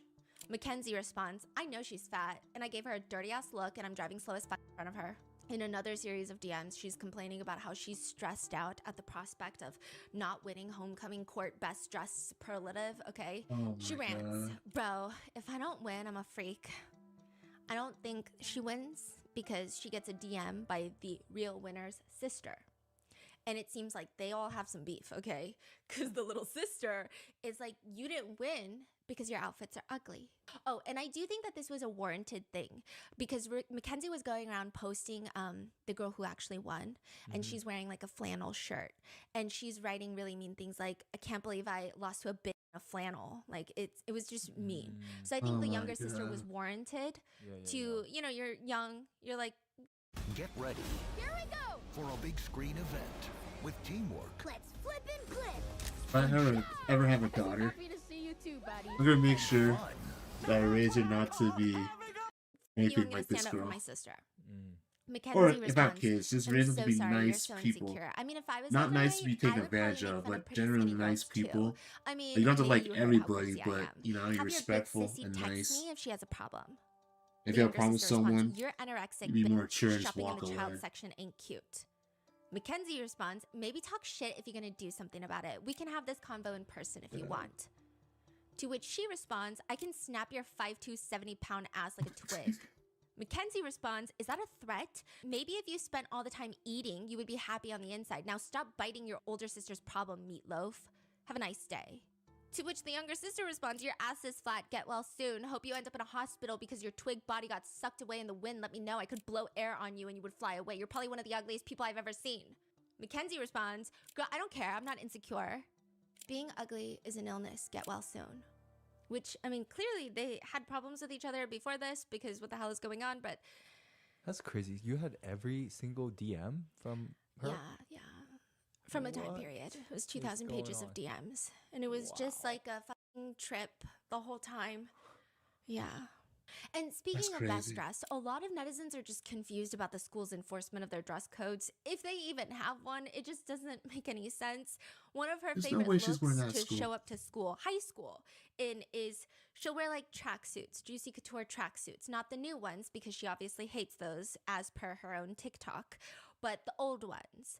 And she will have her tracksuit low-waisted, and then she'll be wearing like a string thong and then pull up the strings all the way up Oh the my sides, God. effectively giving herself a wedgie. I mean, I get it. It's a stylistic choice, but you're in high school. Oh my You're in high school. How- You're wearing it to how- school. How do you know this? Because she posts pictures at school of herself in the bathroom mirror. She'll post TikToks. She'll do like what I wore Monday, Tuesday, Wednesday, Thursday, Friday. And all of them, I'm like, this is crazy. Oh It's the my dress God. code, right? Yeah, what's the dress code? There is an incident where the school report, because we got multiple disciplinary reports from Mackenzie's school, and the school report reads, after being seen by a teacher in the bathroom taking selfies, Mackenzie was asked to zip up her hoodie, probably because of dress code, and go to class, to which she responded by calling the teacher a fucking bitch and a dumb bitch. So I guess there is a dress code, it just doesn't apply to Mackenzie. Neither does not being on your phone. Another school report reads, during class, Mackenzie was seen playing a game on her phone. When the teacher asked her to get off her phone, Mackenzie told her she was playing a game with her mother. The teacher repeated herself a second time, and Mackenzie failed to comply. When the teacher told her to go to the administration office, Mackenzie went to the restroom and locked herself in the stall. It took several teachers to address the matter with her. In another incident, another teacher writes about Mackenzie. Many of the students and a couple of the teachers commented on her behavior and the need for administration to take action. I have been asking for help with her all year. I would like her removed from my room as I am no longer comfortable with being verbally attacked in front of students and being videotaped while it's happening. The teacher? Yeah. What? Yeah, she Some would do people that. describe Mackenzie as a wannabe Maddie from Euphoria, the TV show. There's one Instagram DM where they tell her, you're literally Maddie IRL. I aspire to have your energy one day. Which Mackenzie takes this to heart. She's like, I'm Maddie IRL because she DMs Euphoria on Instagram and says, cast me, I'm that girl. She sends them a video, cast me. Like she says, so she's like, cast me, I'm that girl, sends a video, cast me. Then she starts just spamming photos at this point and says, season 3 ? And because I'm nosy, I just wanted to do a breakdown.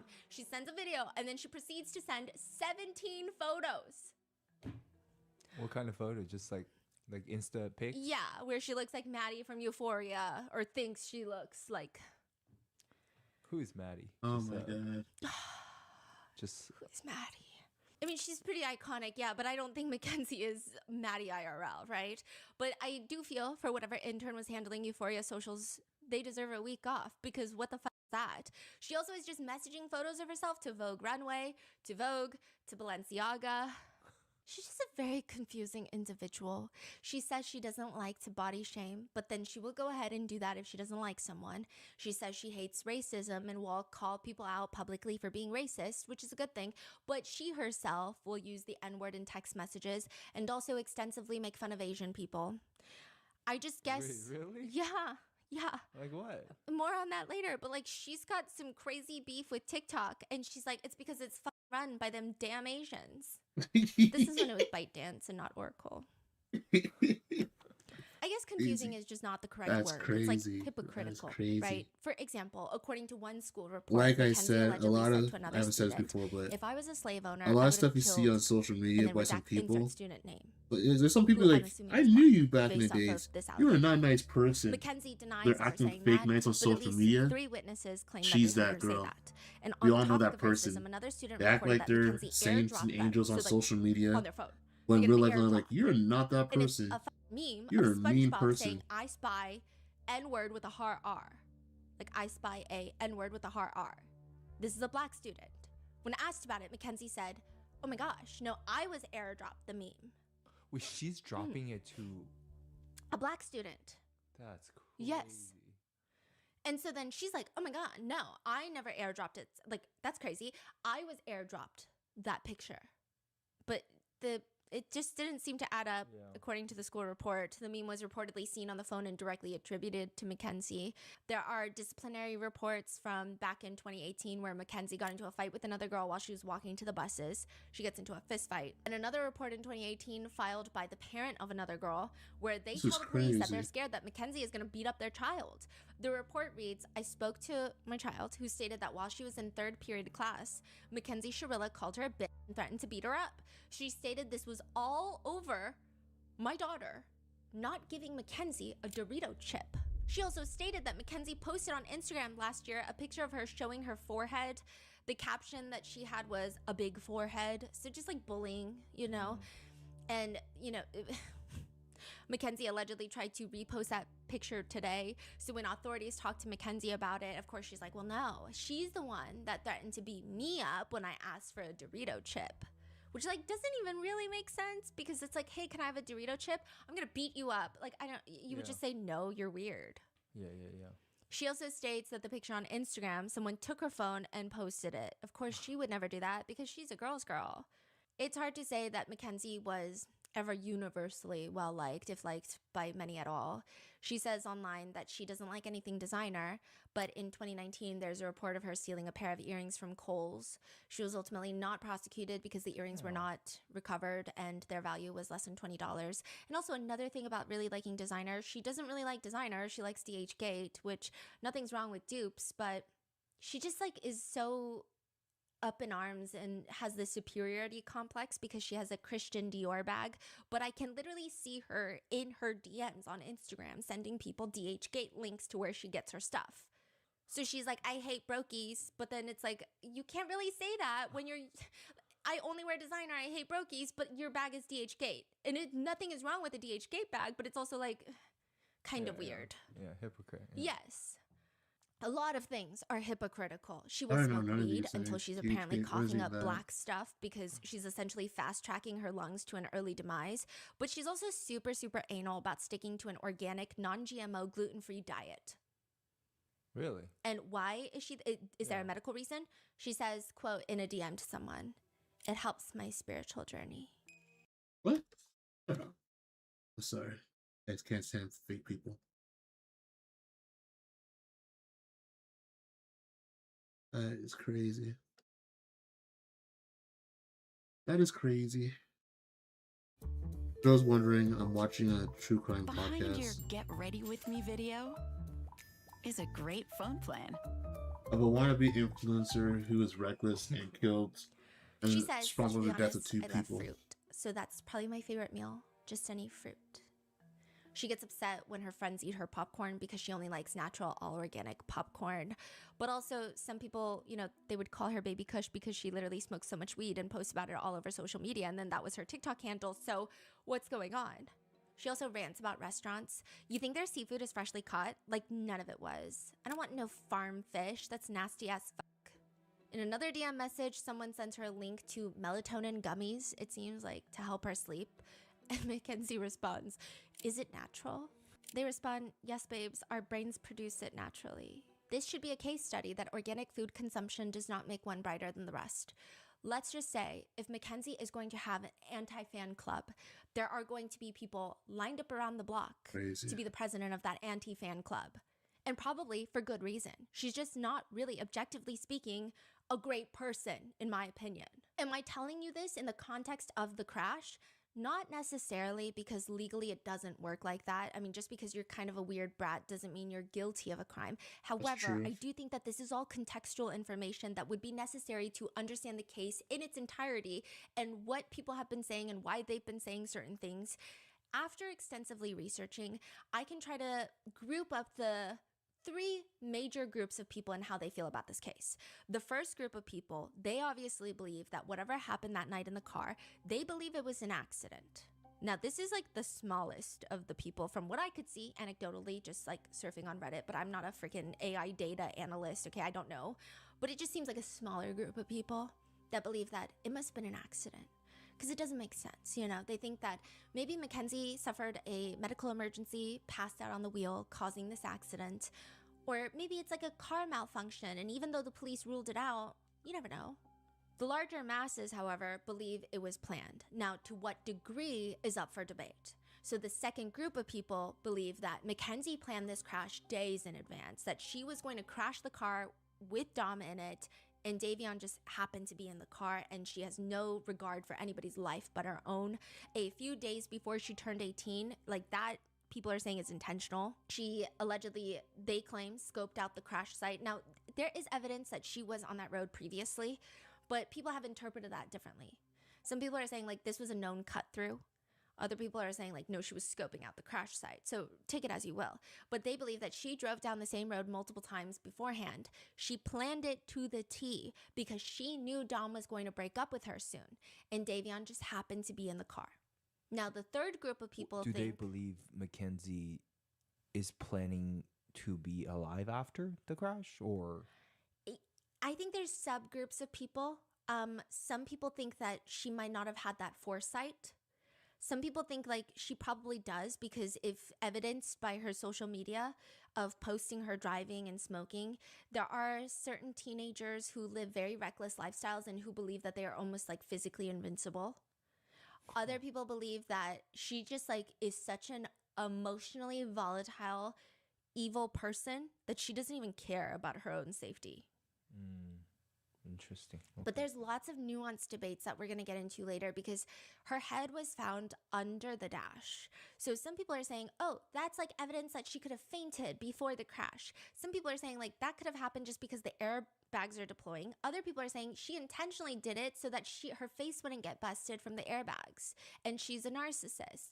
So it's all just everyone has their own opinion about it. The third group of people, they don't necessarily think that Mackenzie has been planning this days in advance, but they do think that there was intent. They do think that this is murder, because whatever happened in the car, most likely, they believe, is an argument that broke out between Mackenzie and Dom. And still, Mackenzie has no regard for Dom, or especially Davion's life, because he's just in the back seat. She crashes the car in rage, and that is still intentional murder. So these are like the 3 main groups that I've seen. Obviously, the legal outcome of this case supports the second and third theory that this was intentional murder, which there is intent behind the crash, which is why a lot of people have taken to trying to analyze Mackenzie and Dom's relationship, as it all feels highly relevant. Whatever happened in the car, most people believe it's either because Mackenzie didn't want Dom to break up with her soon, or because she got enraged during a fight in the car and was ready to kill him for it. One friend says, Dom provided everything for Mackenzie. Mackenzie didn't work a job. Mackenzie would live with Dom. Dom would provide for her, like, with everything. Dom would buy her groceries. Dom would buy her clothes. Anything that Mackenzie needed, Dom gets it for her. So they had this relationship where it's like they were just ready to move on and marry. So they felt like, you know, it was very serious, but Dom was like the provider. He would even be expected to provide for Mackenzie's weed consumption. She would make literal demands. There are text messages between the two where she says, maybe if you listened for 1 second, enclosed. By the way, she writes enclosed, like an enclosure, like a cage. Listen, enclosed.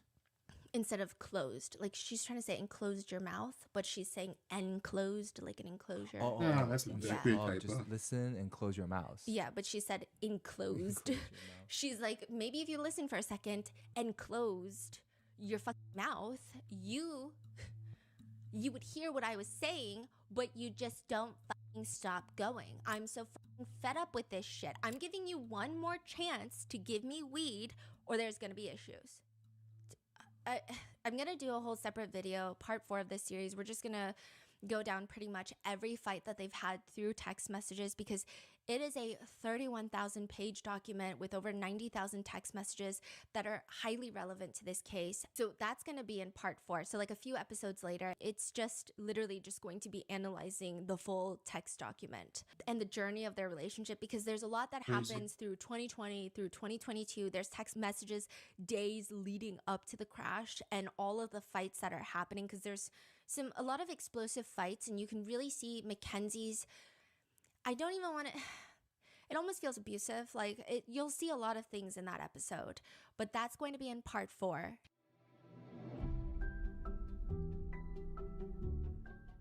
Have you ever been checking out online, going through the payment options, and you spot this purple button that says Shop Pay? You've probably clicked it without thinking twice, but why does it show up basically everywhere you shop online?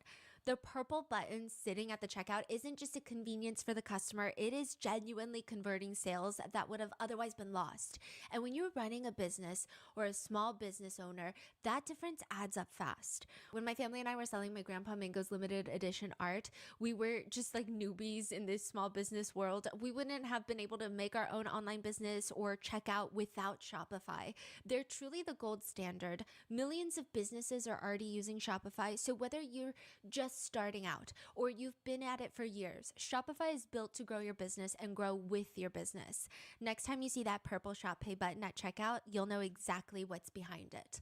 See less carts go abandoned and more sales with Shopify and their Shop Pay button. Sign up for your $1 per month trial today at shopify.com/rotten. Go to shopify.com/rotten. That's shopify.com/rotten.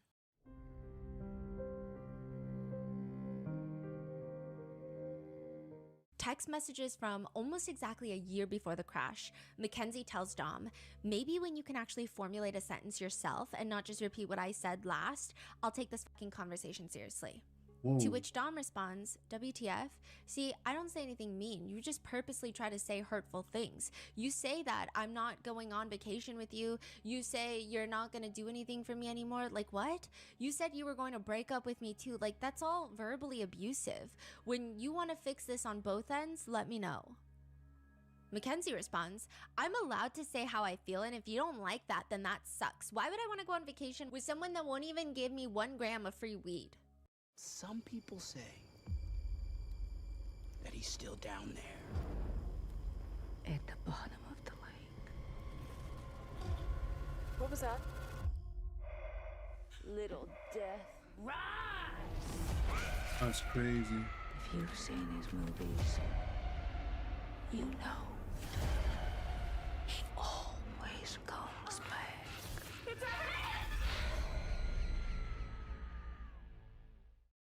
New connections are waiting at the Detroit Zoo.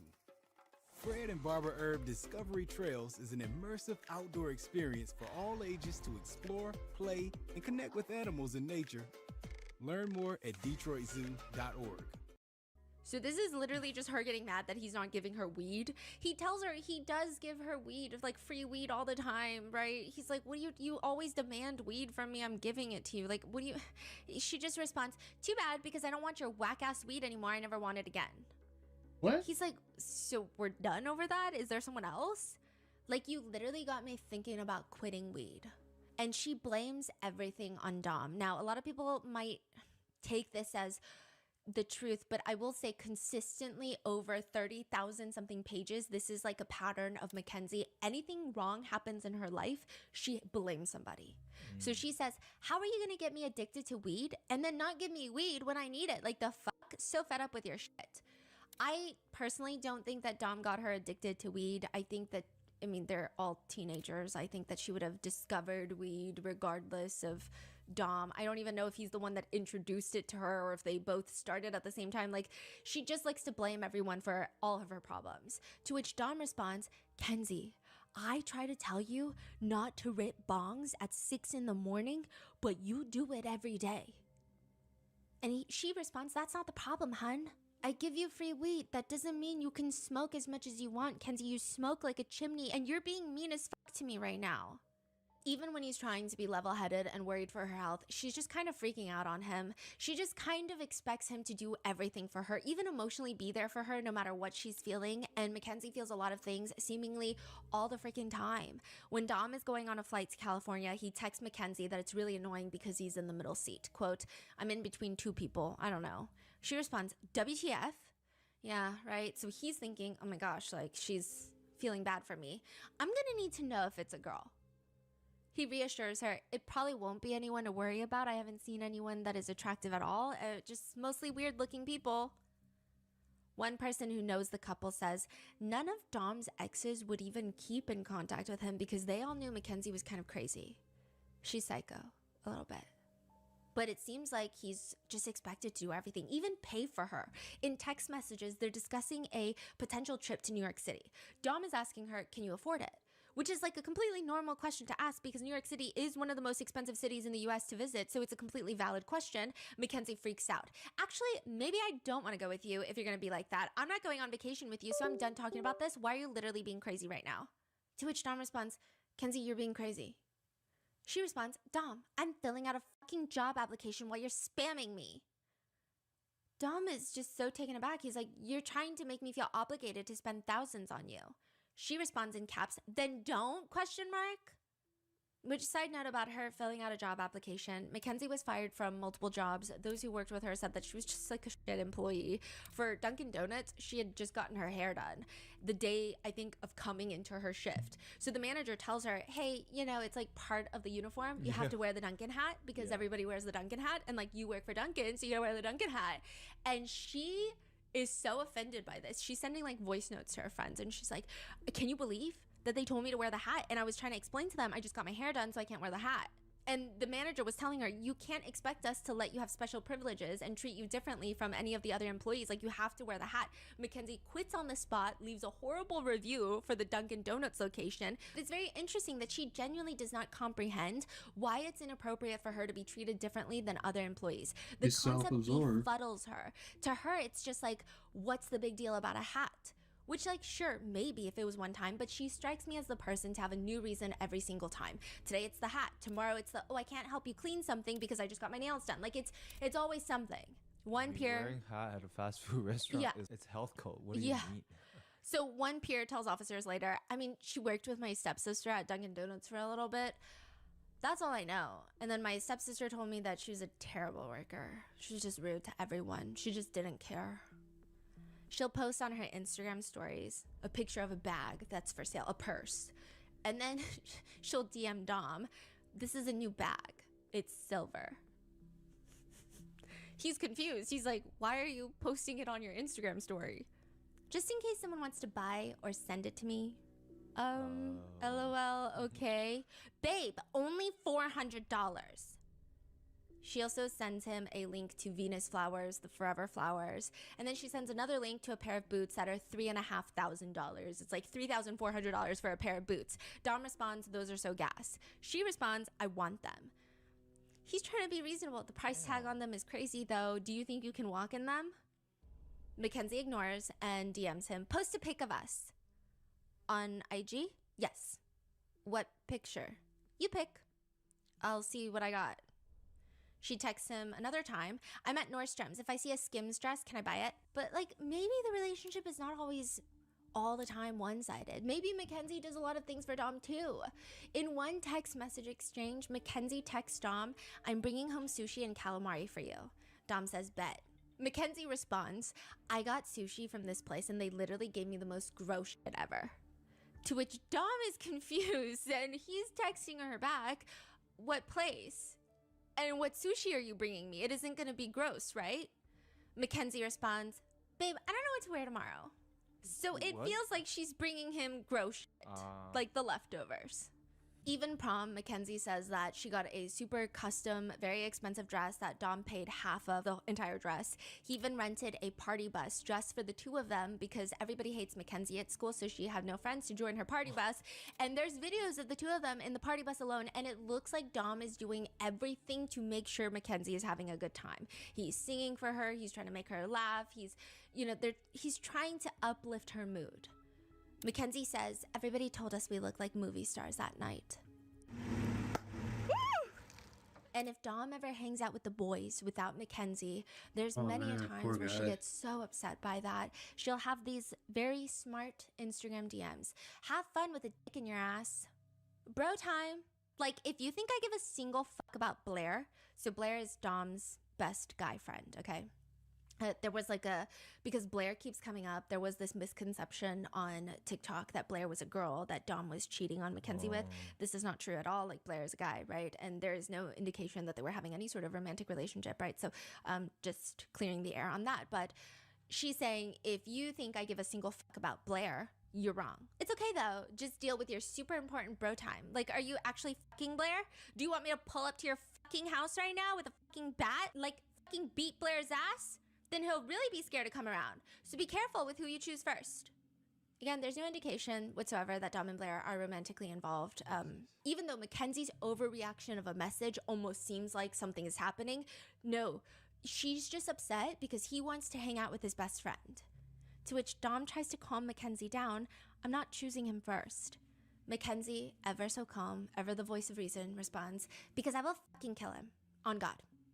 This is all because he makes plans with Blair, but Mackenzie wanted him to cancel those plans because she suddenly decided she wanted to go out to eat with Dom. So Dom reaches a compromise that he doesn't even need to compromise on, but he offers, "If you want to go out to eat, we can go in an hour. It's pretty simple." He's like, "I'm not just going to cancel on Blair, but like we can go out to eat in an hour."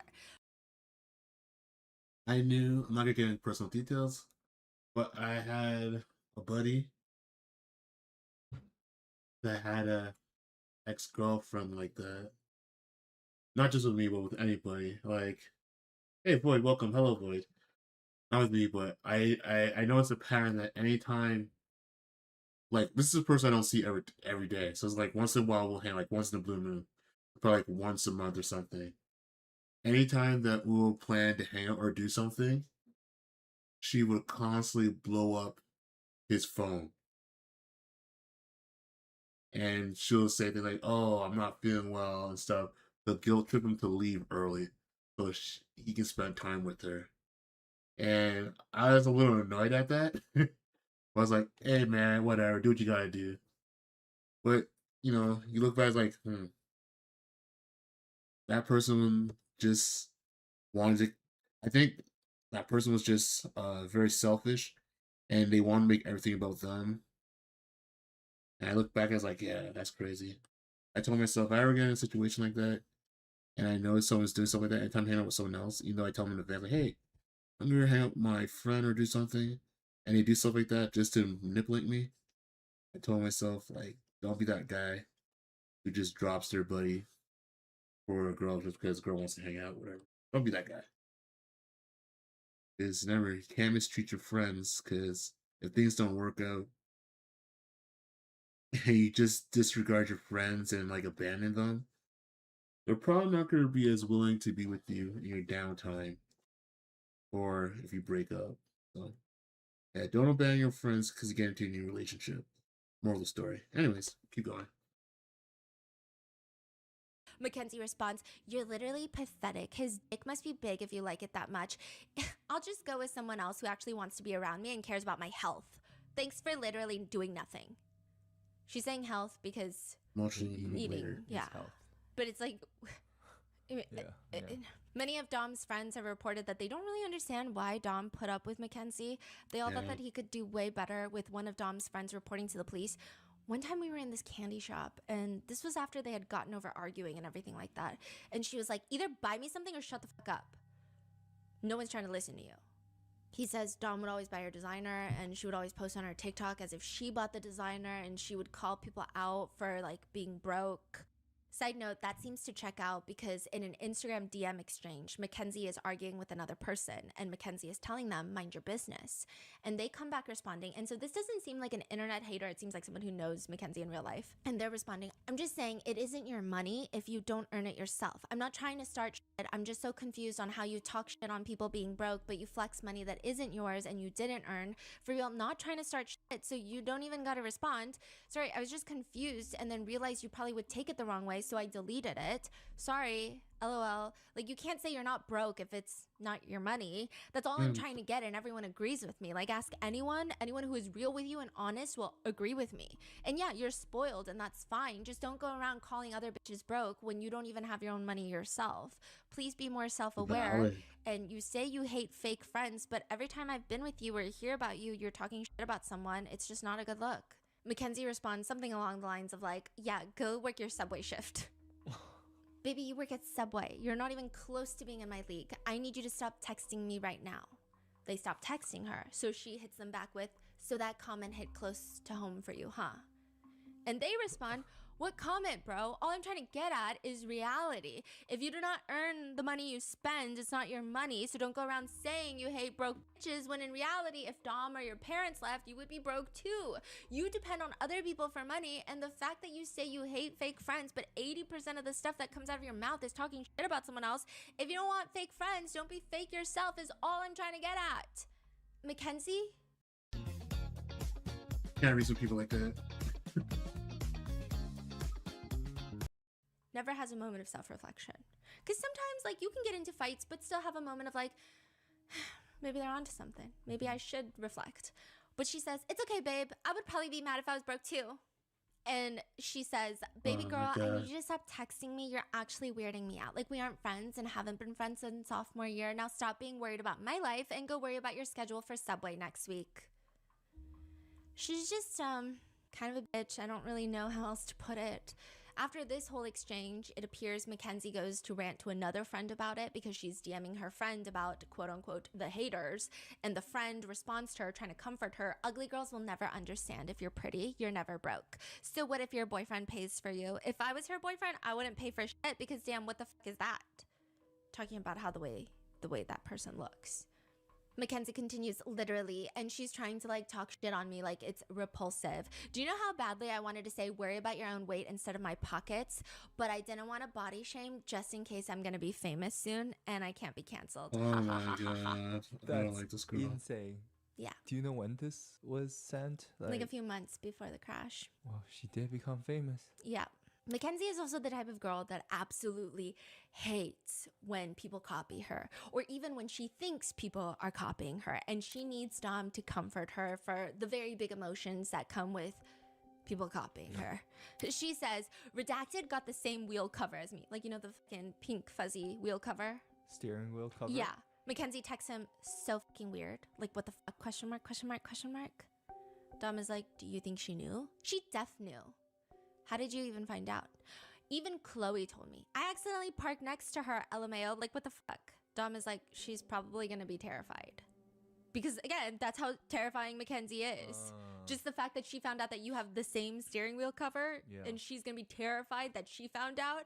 At some point, I don't know if it's the same girl or another girl, but Mackenzie is telling Dom that she wants to beat her up, to which he tells her not to get in trouble.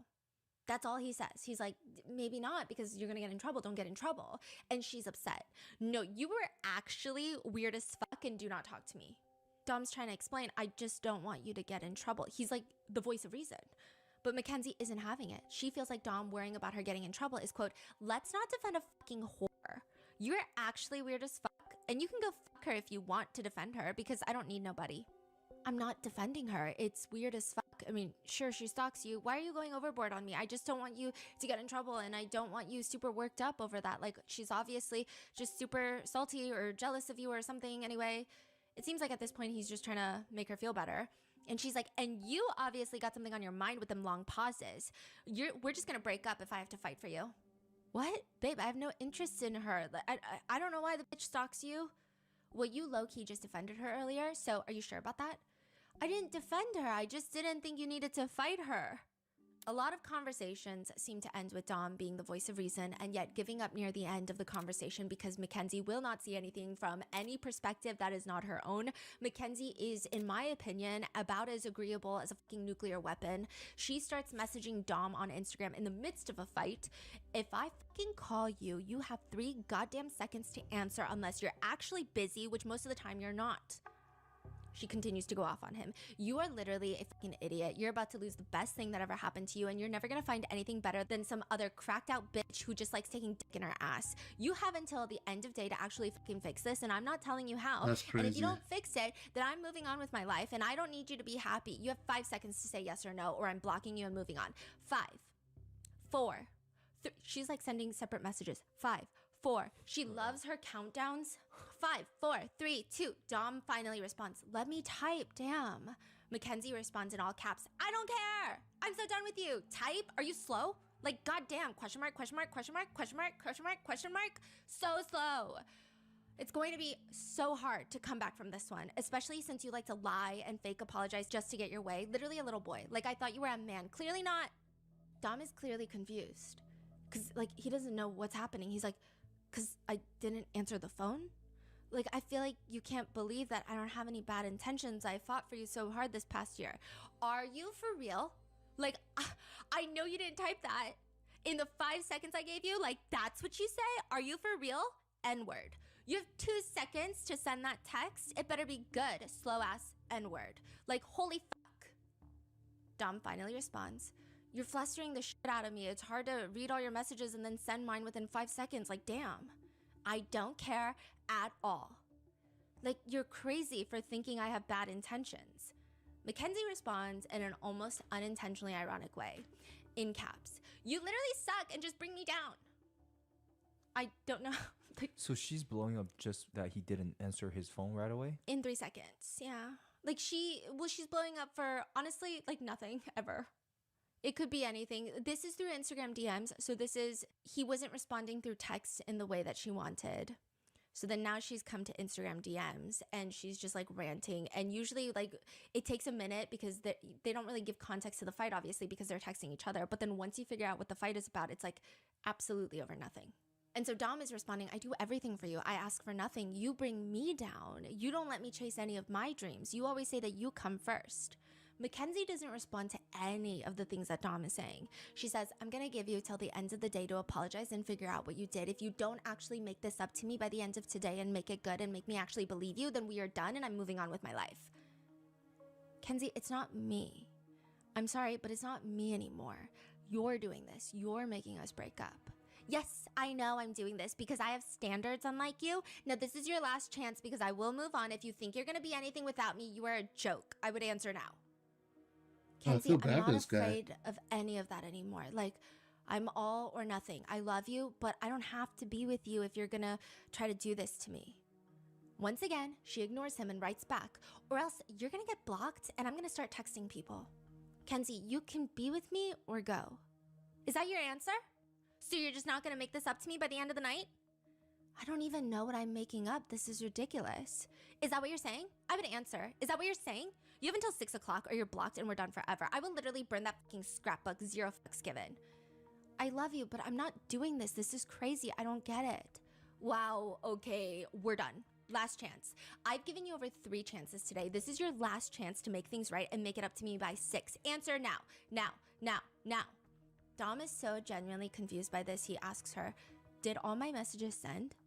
He's thinking maybe she's not getting his messages and that's why she's ignoring him and just freaking out unreasonably. Mackenzie confirms, yes or no, I don't give a fuck about your messages. Kenzie, I don't know what I'm making up. Probably don't mean shit anyway. I don't care because you're dumb as fuck. You have until 6. I'm not telling you how to fix anything. What? You're saying I talked bad to you? Is that what I'm making up? Yes or no? Okay, you have until 5 now. Kenzie, yeah, I'll make up whatever, but I don't think any of this is really necessary. Are you serious? Like, I know you didn't just say that. How fucking dumb can you be? This is a very small argument and you're putting our relationship over it. I don't get it. She later quotes him and says, because he said something along the lines of like, I don't think. She quotes, I don't think. And she says, yeah, this is not about what you think. You're literally dumb as fuck. I feel so bad. How the fuck are you not getting that it's more than that and more than this? You lie, ignore, Oh, gaslight, thank you very much. dry Appreciate reply. that. I can keep going. Yeah, we're getting there. So We're she getting like there. throws out these words, but I don't find evidence of any like gaslighting in the text messages and stuff. If anything, it's like miscommunication. I really don't. I would watch her reply. I might dry reply sometimes. That's crazy. I'm just baffled by this whole story.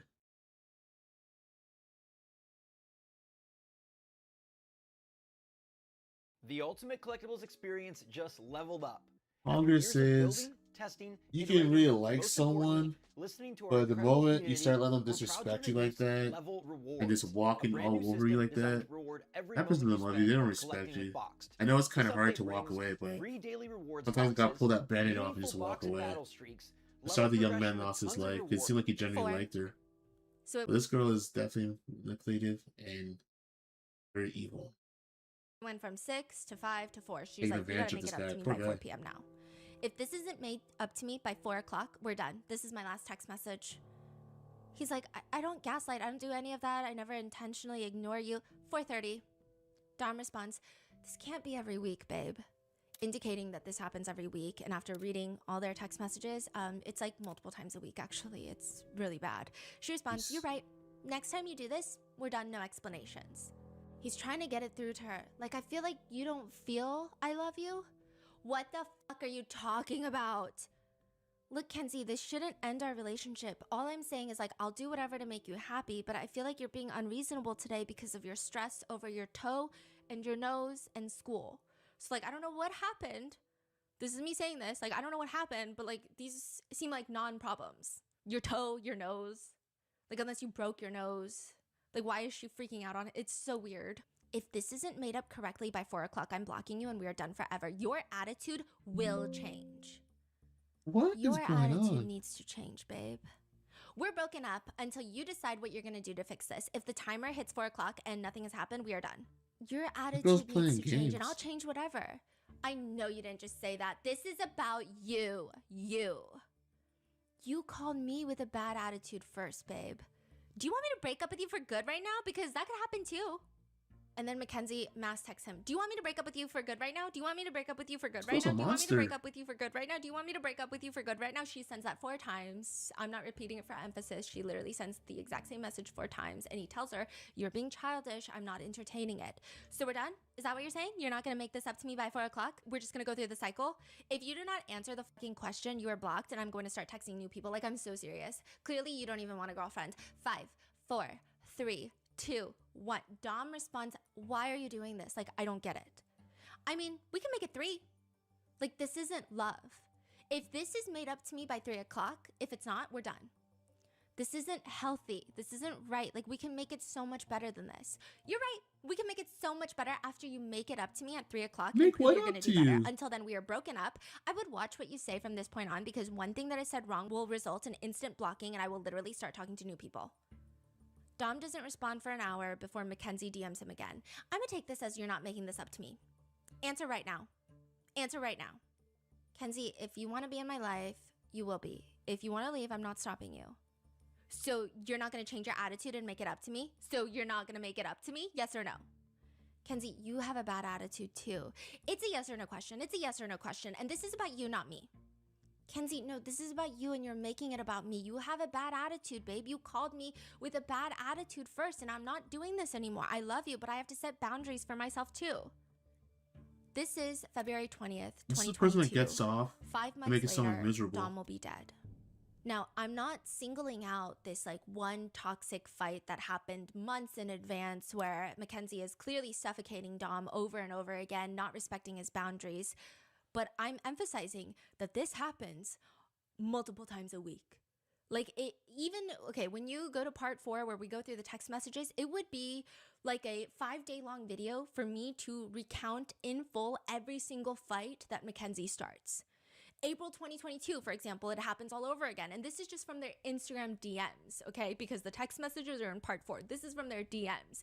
April 2022, it starts all over. Dom resorts to DMing her because she blocked his text from coming in, and he's confused. Which, side note, all of this is happening because Dom did not jump at his feet, jump up, enthusiastic about wanting to take Mackenzie to the grocery store.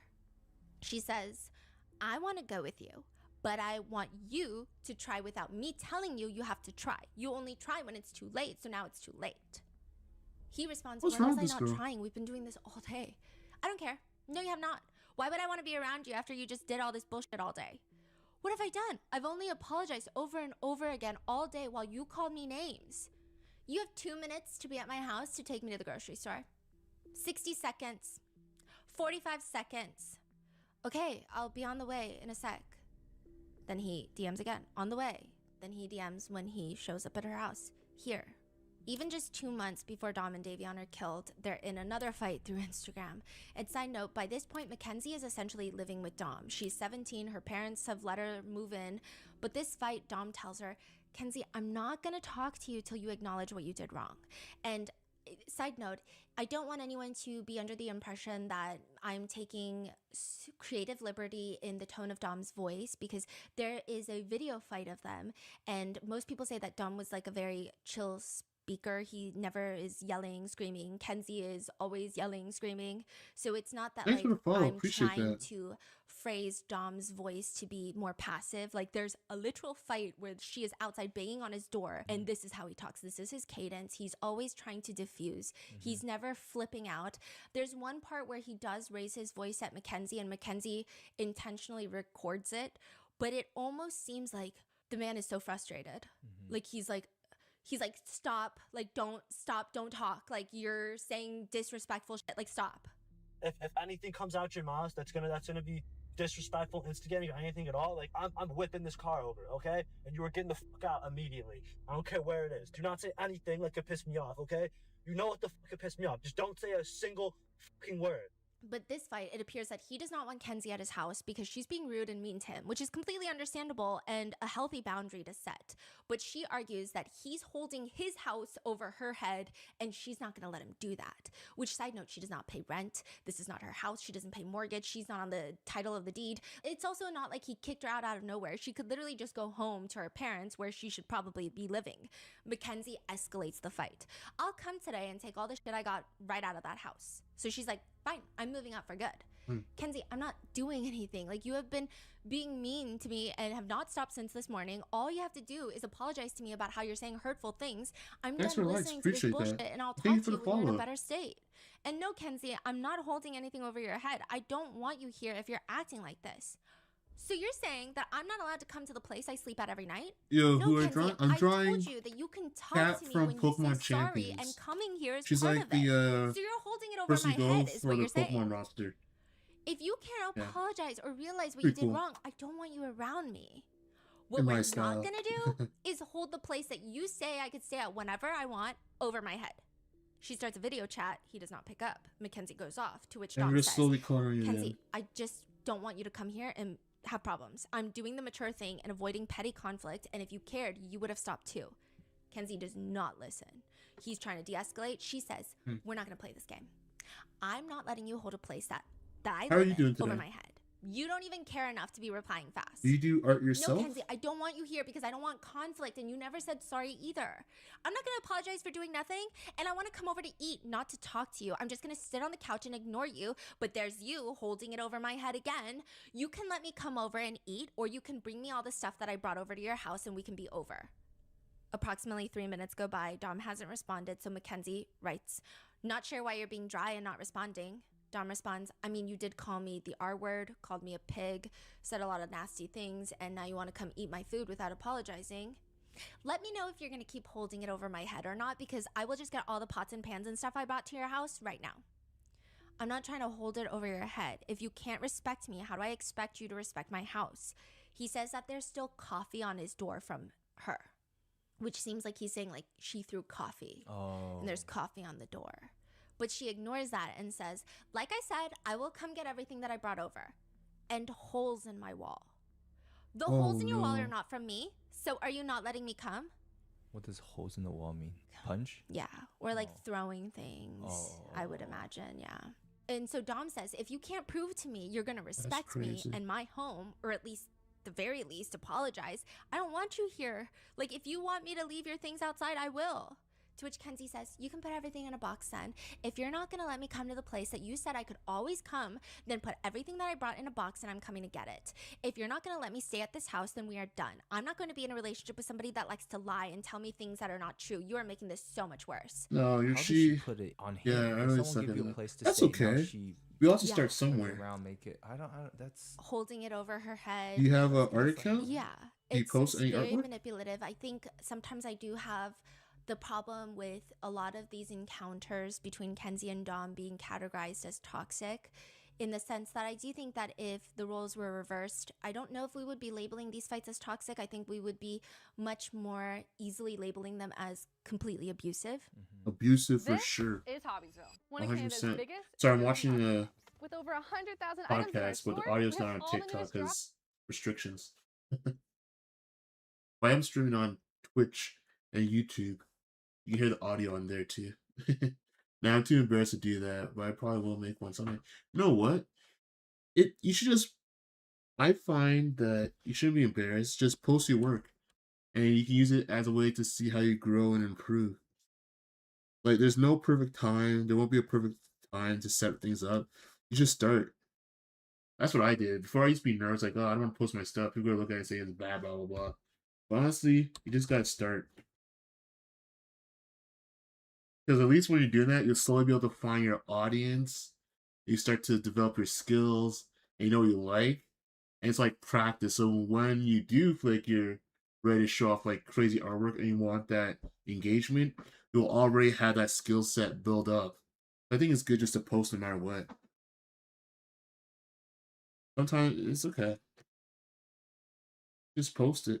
That's what I start doing.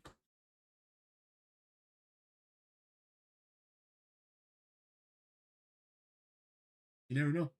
Slowly build your audience. And it's again the habit of posting. Like before, I thought to live stream, I had like the perfect drawing and everything. Now I just post it and go and just have fun.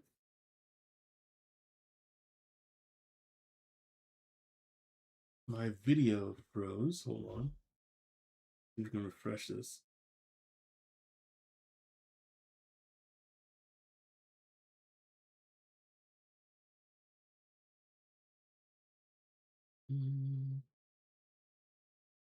Second here. I'm gonna refresh this here. This is at 140.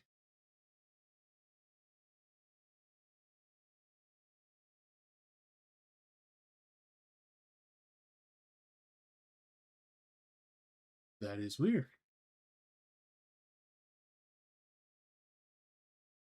Huh. Well, we're gonna back up my work. Always back up your work. You never know. We're gonna do that. But for some reason, my YouTube video froze. There's a problem with YouTube. I was gonna save a copy here and back up my work. I'm gonna get a glass of water.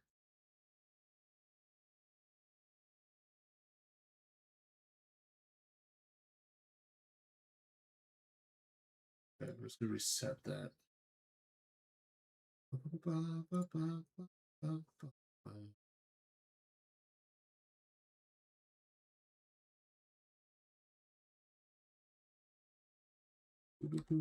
Sorry, we're just loading up a video here in the background. With you guys in a moment.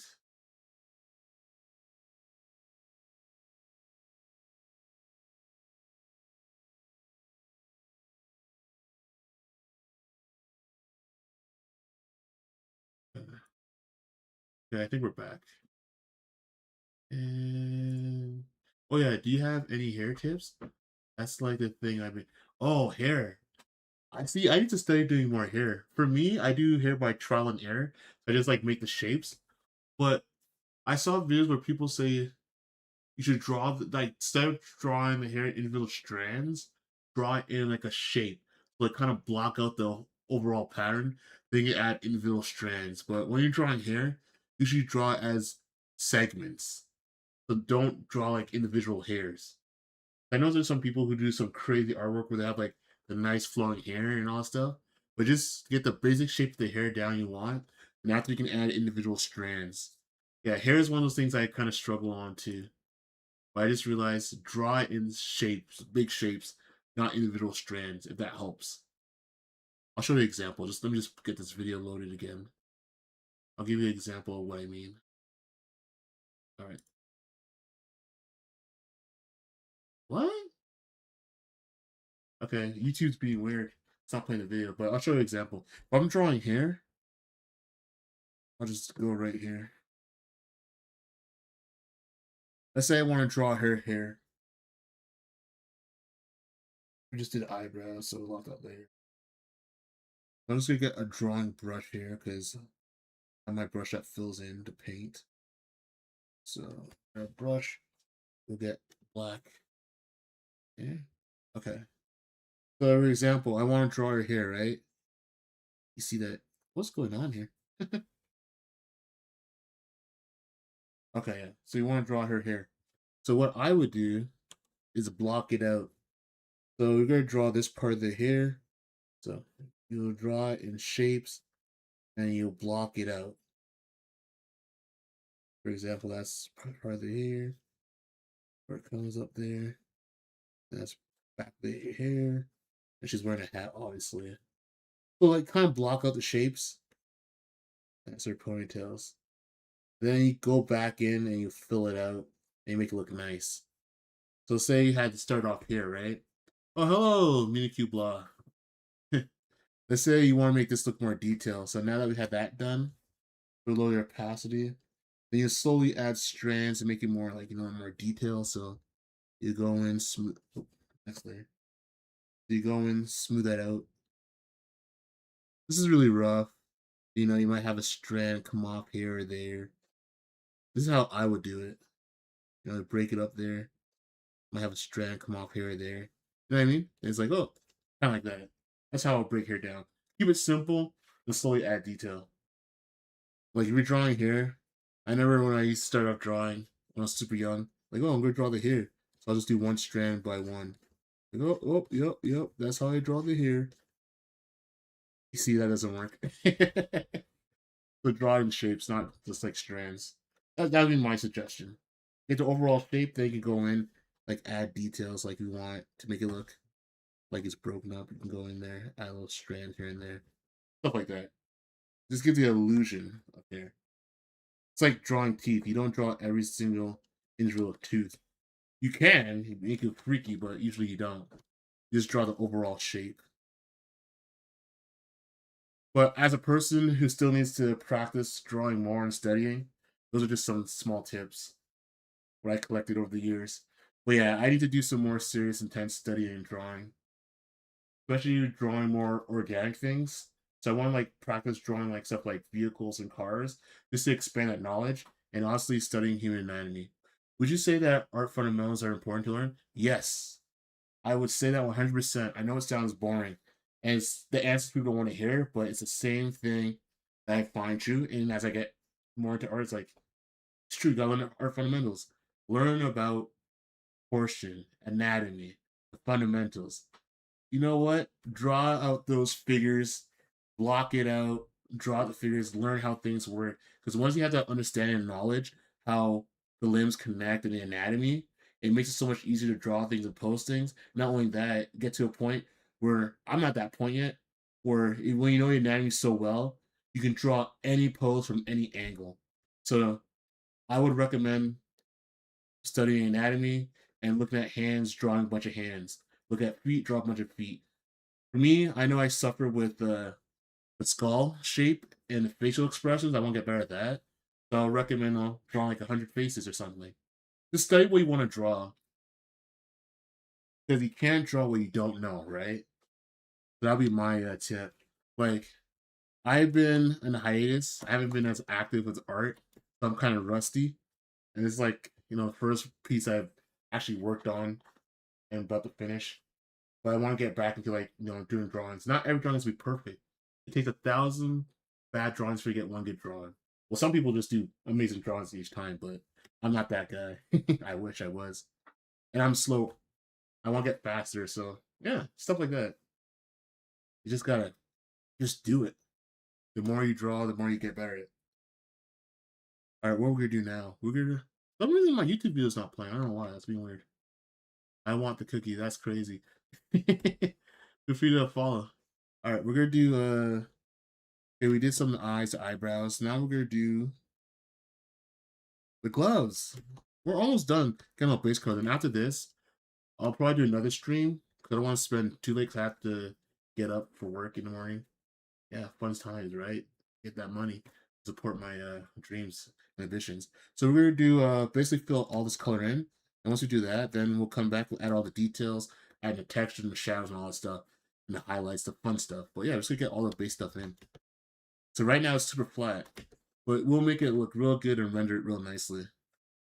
So right now we're gonna do the gloves.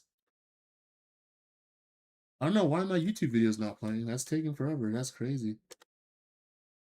Did she take the video down? Is YouTube down? Is YouTube down for anybody, or is that just me? Anyways, we'll see what happens. All right. So we're gonna get the gloves, and then hers. What do you call that? A fork? Pitchfork? Gloves. You've been true to the. Honestly, I'm just a humble artist on here. I just create fan art, and I create stuff for the appropriate platforms. But yeah, let's get into it. We're almost done. Okay, tough. I saw the Honey Tune? Honey Tune. What's Honey Tune? I'm not familiar with that. What's Honey Tune? Is that like a new app? New platform?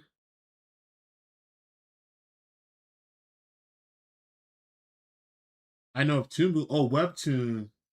Oh, okay. I did not know that. See, I haven't been as active on the art side. Like I've been taking a long hiatus. I know about webtoons. I would like to make a webtoon one day. I had a concept, but I haven't developed it more. But that's on my list. One day to do like even if it's a short series comic one day. I do like action stuff, so maybe like a samurai. I was a fan of anything with swords. Samurai fighters. Thanks for likes. And feel free to follow me. Oh yeah, for those who are just joining, I'm Giovanni Hall Art. You can follow me on Instagram, Blue Sky, Tumblr, Twitter, or X, TikTok, Twitch, YouTube, and Patreon for more good stuff.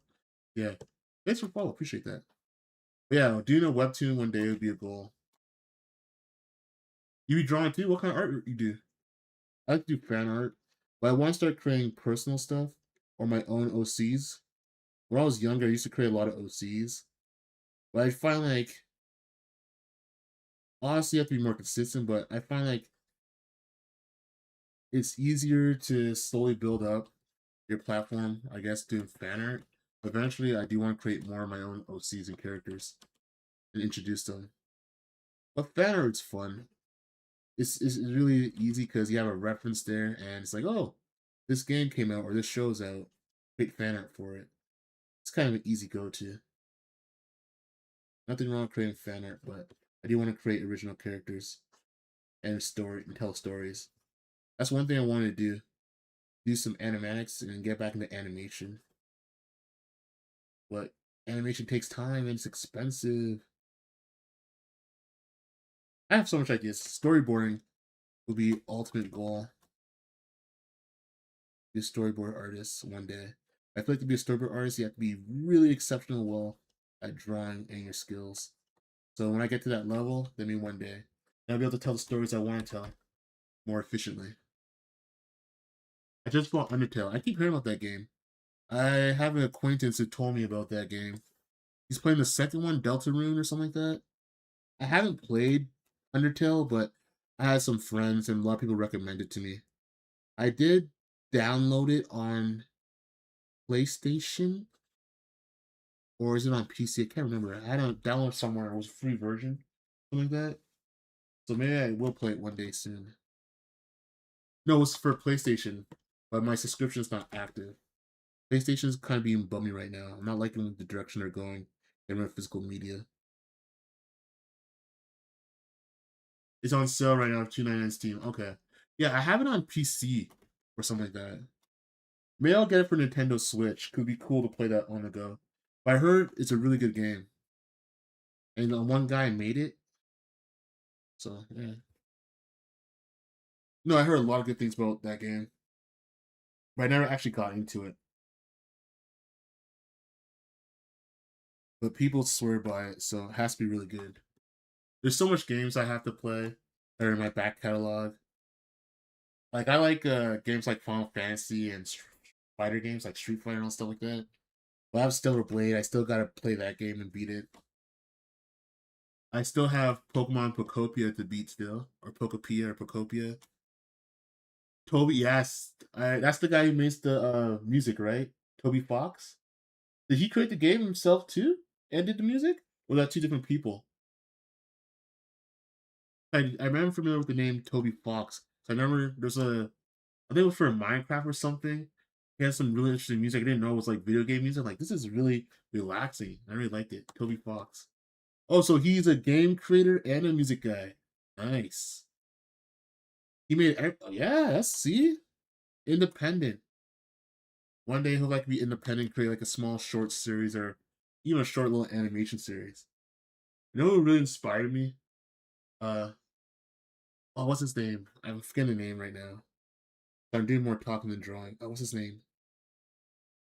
Kenshin. The YouTuber, the black guy. I forget his name. He just made his own manga, and he did like a short animation for it from a studio. I actually like their work. I think that's really cool. I like to do that. I like to get back into animation and make like a short. Maybe that'll be my next project. Work on a short and maybe like a pitch package. I don't know. Anything can happen. If not, if I don't get a pitch, it'll show that I can use it as portfolio stuff to get back into animation. I'm not joking. I think I've seen a picture of him. They're talking Matt Pat from Game Theory. I was so sad because I discovered Matt Pat or Game Theory late.